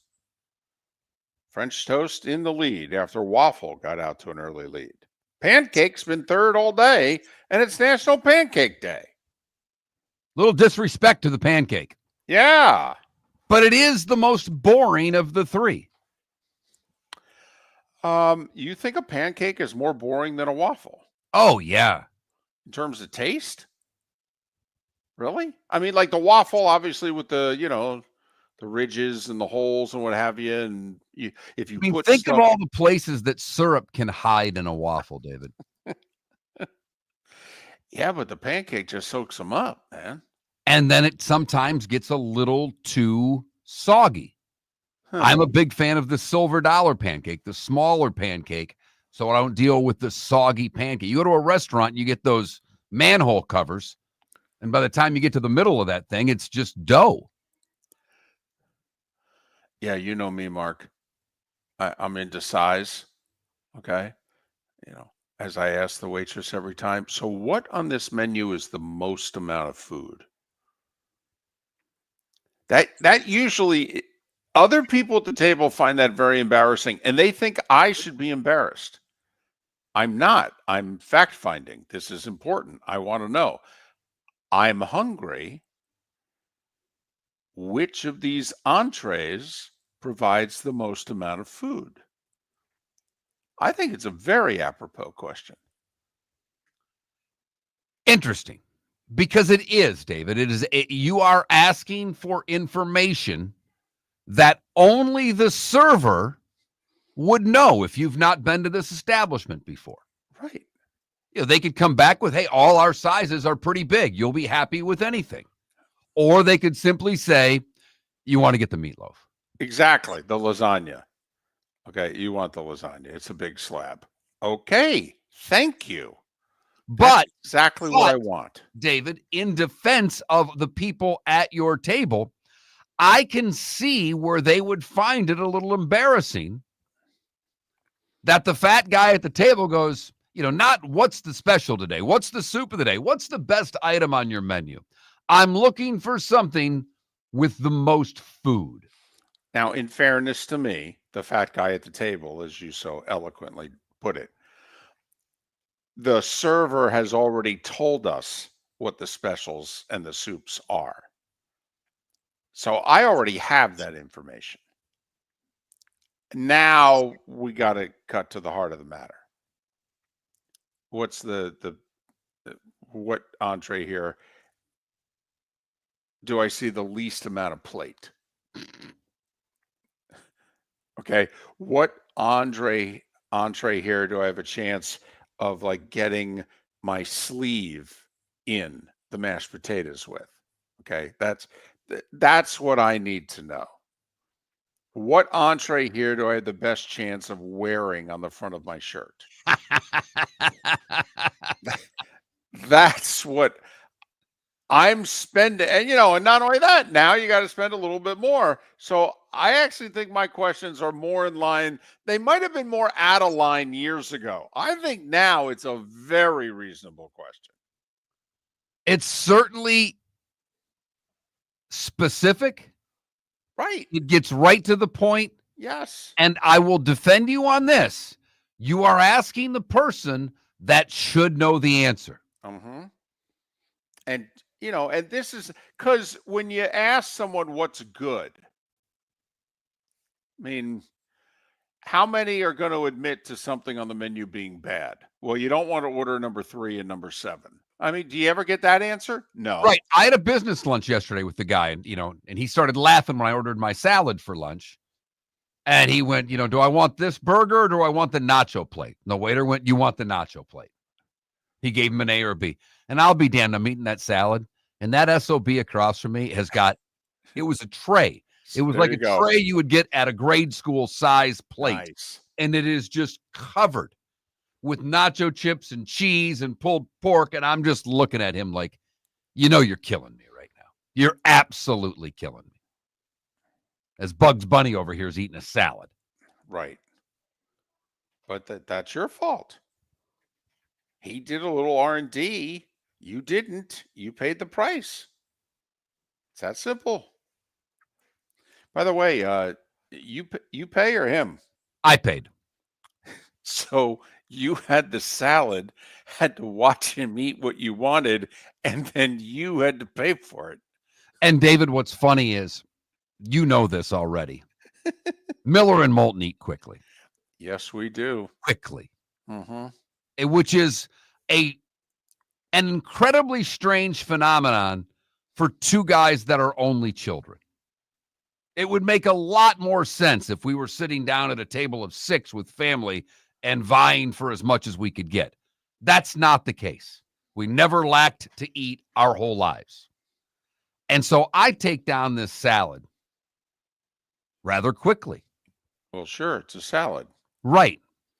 He still has about 40% of his nachos left. Of course he does. When they've cleared my plate. Right. And we're still talking, conversing, and it was a little business, a little pleasure. He's a good friend, and he's helping me out with a couple of things. So one of which hopefully is some sponsors for this show. But as he's sitting there and we're talking back and forth, I am trying so hard to not look at his food. Right. Because my fear is if I look at his food and he looks away, I might just reach across the table like I do with my daughter and grab a couple extra bites. I am not exaggerating this at all. By the way, good, bad, and ugly, what's on tap today was the day when some final thoughts, a few system plays. It's all coming up. Monday, we went to Disney, but Sunday night, we're at a hotel nearby. Not on the grounds, a few miles away. And the hotel actually has a decent restaurant. Great. And so they didn't bring my appetizer out first, which I have to admit is a pet peeve of mine. Kind of like, so now I have to eat. It's an appetizer. It's when Right. it's supposed to come out first. Right. So they brought it out at the same time as okay. And I didn't order the fries. I ordered a side salad, pay the extra bucks to get, and the salad is pretty big. I got to admit, it was a very big salad for pay $3 extra and get your side salad. So I've got 3 plates essentially in front of me. I got my entree, I got my appetizer, which were onion rings. And it was a full plate of onion rings. And of course, with my 3,400 calories, I needed the salad. Right. Well, And keep it healthy. right. And so I've got 3 plates in front of me and everybody else has 1. Uh-huh. Who finished first? You All by a 3. landslide. Not close. Done. My guess is whatever you went to first, onion rings or salad, because you're a weirdo and eat everything one at a time. Mm-hmm. That you had that first part of your meal done before most of the rest of the table grabbed a fork. Yeah, they like had the napkin in their lap and Right. what have you. And they were just cutting it up and putting on whatever sauces they wanted and what have you. Yeah, the onion rings were gone. Yeah. Ketchup on the onion rings? No, they had a little sauce and I dipped, a little bit, but no, onion rings can hold their own. They can. Good onion rings don't need help. So might be the most underrated side dish, like for your fast food type, your little above fast food places. I love a good onion ring. Listen, most places don't serve them. So to me, Mark, whenever I see a place that serves it, I order it. Basketball's heating up the hardwood. What a great time to stop in at the Floor Meisters and look at their hardwood. A large selection to choose from, including Mirage hardwood flooring. Floor Meisters has a look and style you want. Mirage wood is grown and made in Canada from the finest quality wood flooring you'll find. And while you're in, ask to see the Petite Enfant collection. 5 custom colors made only for the Floor Meisters. So good it has a 35-year warranty. Floor Meisters, 6281 Naples Boulevard, next to Costco, or floormeisters.com.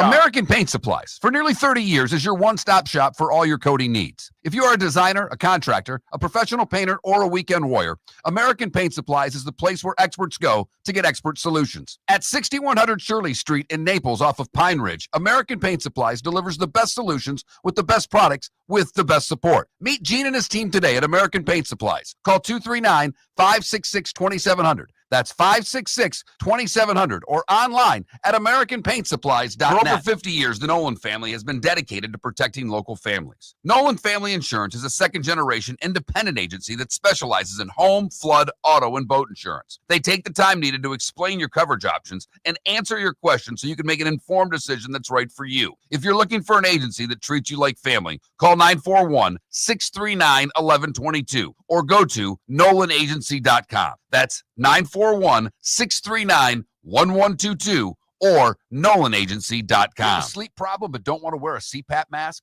This is Mark Miller for Sleep Treatment Direct. The mask wasn't working for me, and I didn't think I had an alternative. I do. We all do. They have such simple alternatives with greater success than the mask. Visit SleepTreatmentDirect.com.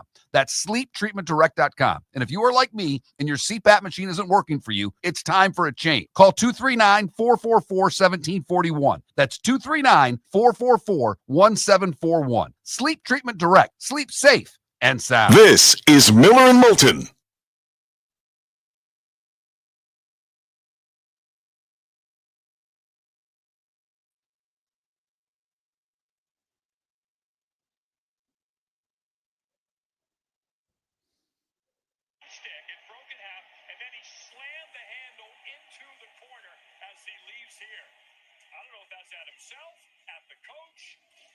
Now he's screaming. He is upset. He's being pulled. Yeah. He is kind of barking down the bench. He slammed the door.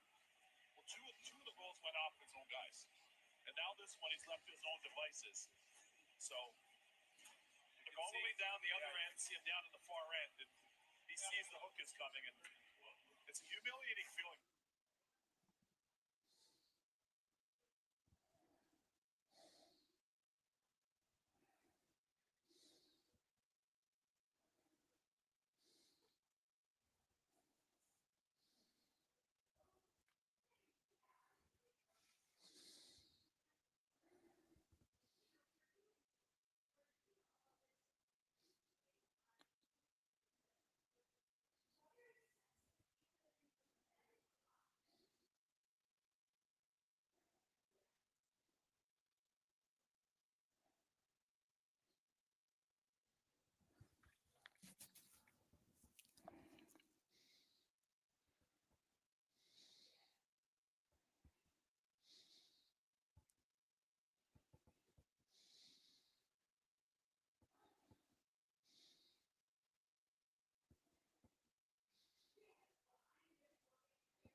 Ran into Jason and Todd yesterday after the show. They were out front. I had a long talk with them. Okay. We'll see what it does, but I just let them know my frustrations with how things were handled by the agency, and whatever decisions you guys make, you make. I said, but it was very difficult to even talk to someone there. Yep. Tell them no discount next time. They made a business decision. So can we.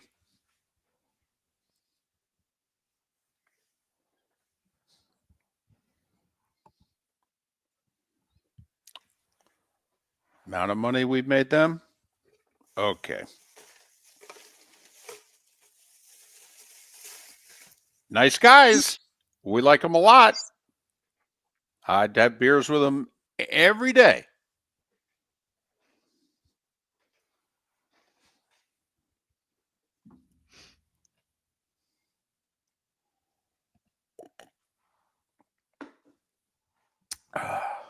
Logic Man, it's not fancy, but if I was going to go buy fish to take home, I'd go to Joe's. Not Joe's. The place in Coconut Point. Maybe it is Joe's. I can't think. There's a right by between Five Guys and Moe's. There's a little spot there that really good little fish market. Oh, really? Yeah. I think it's Joe's Fresh Catch is exactly what the name of it is, as a matter of fact. But Skip one's it's a good dive. Used to go there a lot for lunch.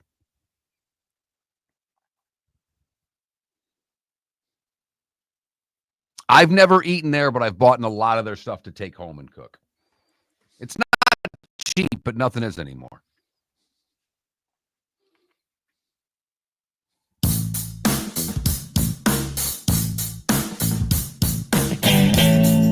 Welcome back to Miller and Moulton. Text the guys what's in your mind at 21,000. That's 21000. And now, here's David Moulton. 22 minutes until the top of the hour. Miller and Moulton, millerandmoulton.com, Miller_Moulton on X. Just got a text from a friend who said, great poll question as I sit here and have decided to chow down French toast. Today's National Pancake Day. What's your, breakfast of choosing between waffles, pancakes, and French toast? Go to that Mark Miller, the David Moulton, Miller_Moulton on X. It's our final Swamp Buggy Races poll question because, well, the final Swamp Buggy Races of the season are this Sunday. Go to swampbuggy.com, get your tickets, and go have a good time Sunday because they are a good time. It's that time again, nearing the end, but not quite there yet. Here's Mark Miller with Today Was the Day When. Today was the day when, brought to you by Game Day Men's Health. Call them today, 239-427-3441. That's 239-427-3441 for their Bonita or Naples location. Go to GameDayMen'sHealth.com. Mention Miller and Moulton for 10% off your service. Find your maximal self with Game Day Men's Health. David, you're going to have to tell your wife this after the show. It was today in 1784 that John Wesley chartered the Methodist Church. My wife is a Methodist minister's daughter. And I've told this story before, but the first time I was at their house having a semi-formal dinner, and it was my future father-in-law, mother-in-law, my wife, then just a casual girlfriend sitting next to me, and my future brother and sister-in-law were sitting on the other side. And after 40 minutes of polite conversation, my future mother-in-law said, well, David, what do you think of the Methodists? Considering there were, 5 Methodists and a Catholic sitting at the table. And without even looking up, I said, well, they're strong up the middle and they play good defense. I don't know if you could have given a better answer. It's one of my favorite stories of all time. I laugh every time I hear it. Well, I will say I looked over at the future brother-in-law and father-in-law, and they both looked at one another like, well, we'll give this one a shot. 1787, the charter establishing the institution that is now known as the University of Pittsburgh is granted. 1827, the first commercial railroad in the U.S. You bought it for $200 on Monopoly. It's the Baltimore and Ohio, or the B&O Railroad. First boatload of gold rush prospectors arrived in San Francisco from the East Coast today in 1849. Little known fact here, Dave, that I think you will enjoy. 1933, the first female in the U.S. cabinet, Frances Perkins, appointed Secretary of Labor.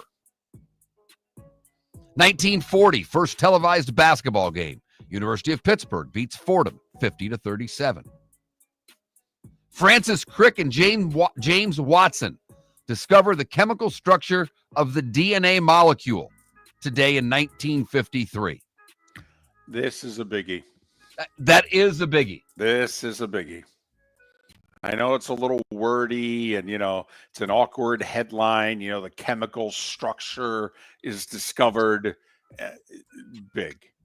Big. Also big today in 1960. U.S. beats Czechoslovakia 9-4 to win their first ever Olympic ice hockey gold medal at Squaw Valley. Today in 1971 was the final round of the PGA Championship. Right. It was in Florida. Nicklaus won, didn't he? At PGA National East, Nicklaus goes wire to wire for his second career Grand Slam, beating Billy Casper by 2. Think about it. I mean, we don't get majors in Florida because they won't play them early or late enough, right? And they won't come. Got to be locked. That schedule's got to be locked in now. So this major's here, this major's there. We thought with the PGA being moved up that it would give Florida a shot to get back in the cycle, if you will. And I believe they're going to have a PGA coming up later this decade in Texas. And major hasn't been in Texas since the 60s. But yes, my hope would be the PGA would move this sucker around the country now. I'm with you. 2 big things in 1983 to Miller and Moulton. Maybe not to you.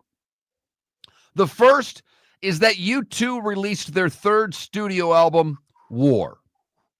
It was their first #1 in the UK. It featured Sunday Bloody Sunday and helped establish them as one of the great rock bands in the land. Also in 83, after 11 seasons, the half-hour sitcom airs a 2.5-hour episode, watched by 77% of the television viewing audience. It was the largest percentage ever to watch a single TV show up to that time. That show was MASH. Which, by the way, I didn't like the last episode of MASH. I didn't either. I thought them making Alan Alda go insane, to me, was like a defeat. Okay? That Hawkeye's humor got everybody through the war. And you're saying at the end that he cracked up? I mean, what a comedy this turned out to be. Right. I did not like that last. And I love that show. Still to this day, if it's on, I'll watch it. I like the early ones better than the late ones. But, yeah. 1984, Michael Jackson's big win at the Grammys. He wins 8, including Album of the Year for Thriller, Record of the Year for Beat It. He showed up despite being lit on fire the previous day shooting that Pepsi commercial. Today in 1993, at the Branch Davidian compound, the gun battle erupts after the FBI attempts a raid. Joe Malone, the only player in NHL history to score 7 goals in a single game, Bugsy Siegel, Hayden Fry, Gavin McLeod, that's right, Colonel Steubing, Peter Ellis, Brian Jones from the Rolling Stones, Frank Bonner, you don't know who that is? Yeah, you do. He was Herb Tarlick on WKRP, Bubba Smith, Gilbert Gottfried, and Mark Pavlich from the 80 Olympic team would have all celebrated birthdays today. Mario Andretti is 85. And looks great. Yeah, he does. Bernadette Peters, 77. Adrian Dantley, 70. Friend of the show and coach of the Colorado Avalanche, Jared Bednar, 53. Eric Lindros, 52. Country singer Jason Aldean, 48. And Luka Doncic is 26 years old today. Just 26. I don't. What did I miss, David? I don't think this trade is aging well for the GM of the Mavs. I really don't. Congress created Colorado today in 1861. Okay. It was like a territory. Okay. Congress created it. And then eventually, obviously, it became a state.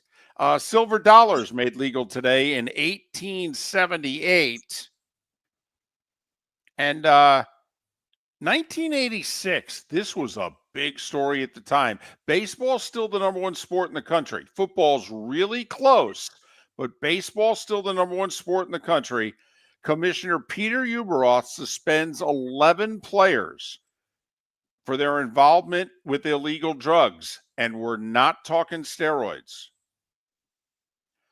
Dave Parker, Keith Hernandez, Joaquin Andujar, Lonnie Smith, Enos Cabell, Jeffrey Leonard, Dale Berra, and that one hit home in New York, the whole Berra family and what have you. And Hernandez was playing for the Mets, okay? All because of those Pittsburgh drug trials in September of 85. Their drug use was years earlier, but it didn't go to trial till late in 85. And 12 years ago today, a guy did what none of them ever do, Mark.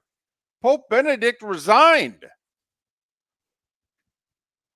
It's like getting a Supreme Court justice to go, I'm getting old. I'm losing it a little bit. I think I'm going to step aside. Let somebody else do this.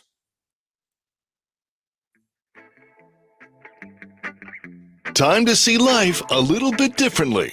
Here's Mark Miller with the good, the bad, and the ugly. What you got, Mark? We go to Jersey for the good, where Taffy was getting a walk from her owner when she took off after a goose and the human lost the leash.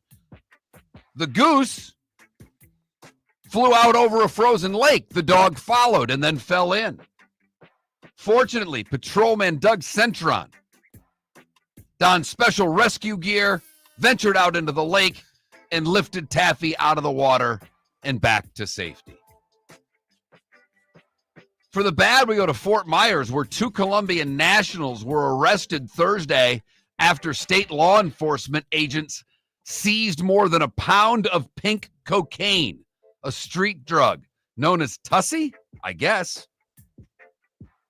It's a mix of a synthetic drug that is very dangerous, and fortunately, they got the 2 people off the streets, and they were arrested. Finally, the ugly. We go to the state of Washington, where a Washington man was arrested earlier this month after he allegedly stole an 80-foot commercial fishing boat with the crew still on board. The 42-year-old suspect, Joshua Stedman, had gotten onto the $8 million boat by pretending he was the captain. He convinced the crew to leave the dock for a short time. They started heading out to sea. The newer crew did not know the captain, but didn't argue, thinking he was an alternate operator. He acted the part and knew how to operate the large vessel, but once they started making their way to sea, he talked about meeting with the Chinese mothership and was not making any sense. He was not describing fishing activity. They called the other captain and got him to bring the boat back to shore, where he was arrested and charged not only with stealing the boat, he was in possession of $4,000 in cash and a ton of weed that was already weighed and packaged individually for sale. That is the good, the bad, and the ugly. Brought to you for the last time by the Cape Coral Police Department. We want to thank the Cape Coral Police Department for their support of Miller and Moulton. And if you're looking to get a job with the Cape Coral Police Department, we recommend you go to capecops.com. capecops.com. So one college basketball game tonight involving a ranked team, 8 o'clock, Big Fox. Purdue hosting UCLA. What'd you say, Mark, that these 2 schools playing for only the third time? time. I'm telling you, they played in the 1980 Final Four. Okay. Off the top of my head, I could be wrong. I thought UCLA beat Joe Barry Carroll and the boys in a close game. Larry Brown's Kiki Vandeweghe team, I believe it was, that lost to Louisville in the final. Love those Louisville teams. Could have 4 system plays tomorrow. Do we think Virginia's an underdog at home to Clemson? I would think so. Do we think Penn State's an underdog at home to Maryland? I would think so. You tell me, is Kansas going to be a home dog to Texas Tech? The Red Raiders are 10th in the country. Kansas is unranked in 19-9. I say no. I say Kansas will be a slight favorite at tip.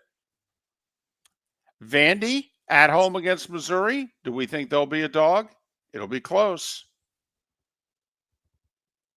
And that's it. Oh, I'm sorry, one more, and it will definitely be a system play.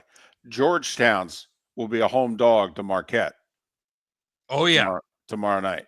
You can book that. So 3 for sure, potentially 5 system plays. There you go. Big game in the NHL for your Rangers tonight. They host Toronto as the Rangers trying to get up to that final wild card spot. Last night, they got a little help because Columbus beat Detroit to tighten things up even more in the wild card race. It's funny. I was thinking the other way. Detroit was ahead of Columbus. Columbus had the last spot. Those are 2 big points for Columbus. They're now 4 points clear of both Ottawa and the Rangers. Yeah, but Ottawa and the Rangers both have a game in hand. They do. They do. Trade deadline's a week from today, by the way, in the NHL. So the next week's important. What teams are going to finally agree to sell? You know, the Rangers were going to sell, but then their defenseman got hurt. So now can they afford to sell? It'll be a busy week in the NHL. NBA, we got a big one in Boston tonight, don't we? Yes. As a matter of fact, we do. We've got a really good game tonight in Boston. We've got the Cavs and the Celtics, ESPN 7:30. Celtics are a 2.5-point favorite. Boston won in Cleveland last month. I think I'd take the Cavs and the points tonight. Okay, it's a bet. Fair enough. And the 10 o'clock game, the Lakers are playing, so you know they're on TV. They are hosting the Clippers. The Clippers are a 4.5-point favorite. Well, then somebody's not playing tonight for the Lakers. Miller and Moulton. Hey, have a great rest of your day. Have a fun weekend. And let's do it again on Monday when it's March on Miller and Moulton. American Paint Supplies, for nearly 30 years, is your one-stop shop for all your coating needs. If you are a designer, a contractor, a professional painter, or a weekend warrior, American Paint Supplies is the place where experts go to get expert solutions. At 6100 Shirley Street in Naples off of Pine Ridge, American Paint Supplies delivers the best solutions with the best products with the best support. Meet Gene and his team today at American Paint Supplies. Call 239-566-2700. That's 566-2700 or online at AmericanPaintSupplies.net. Wine glasses never fall over until you get a brand new rug. Oh, no! Ketchup bottles act normal till you're wearing a new shirt. Oh, you kidding me? And rocks slide peacefully on the road till the day you get a brand new windshield. Then they fly up off the road and attack without mercy. That's why new windshields from Glass Doctor come with our windshield protection plan. Unlimited repairs and 1 replacement for 12 months. Don't just fix it, protect it. Glass Doctor. A neighborly company. Basketball's heating up the hardwood. What a great time to stop in at the Floor Meisters and look at their hardwood. A large selection to choose from, including Mirage hardwood flooring. Floor Meisters has a look and style you want. Mirage wood is grown and made in Canada from the finest quality wood flooring you'll find. And while you're in, ask to see the Petite Enfant collection. 5 custom colors made only for the Floor Meisters. So good it has a 35-year warranty. Floor Meisters, 6281 Naples Boulevard, next to Costco, or floormeisters.com. Racing like you've never seen before. From Jeeps that bog down to the outlaw who will defend his title. At the final race of the season, we're going Swamp Buggy Racing. Sunday, March 2nd. Don't miss the Bud Cup Finals for the World Championship. Tickets including VIP tour and kids prices are available at swampbuggy.com. Don't miss the season final. It's Florida's oldest racing tradition. Sunday, March 2nd at Florida Sports Park off exit 101 in Naples. Get tickets at swampbuggy.com. The Cape Coral Police Department is growing. They are currently looking for police officers and are offering a $10,000 signing bonus to newly hired officers. If you desire a career in law enforcement, or if you are already in law enforcement and thinking about making a move to a better agency, think Cape Coral Police Department. If you're looking for a police department that is committed to excellence, that invests in the highest level of training, state-of-the-art equipment, and some of the highest compensation in all of Southwest Florida, then the Cape Coral Police Department is for you. Visit capecops.com. That's capecops.com. Mark Miller for Molly Maid. Why Molly Maid, you ask? Trust. Moulton was a customer for 15 years. Affordability. Didn't I just say Moulton was a customer for 15 years? Worry-free services. Our professional house cleaners are fully insured and a 24-hour warranty. Call Molly Maids today at 239-774-5839. That's 239-774-5839 or online at mollymaid.com/FTMYERS. That's mollymaid.com/FTMYERS. This is Miller and Moulton.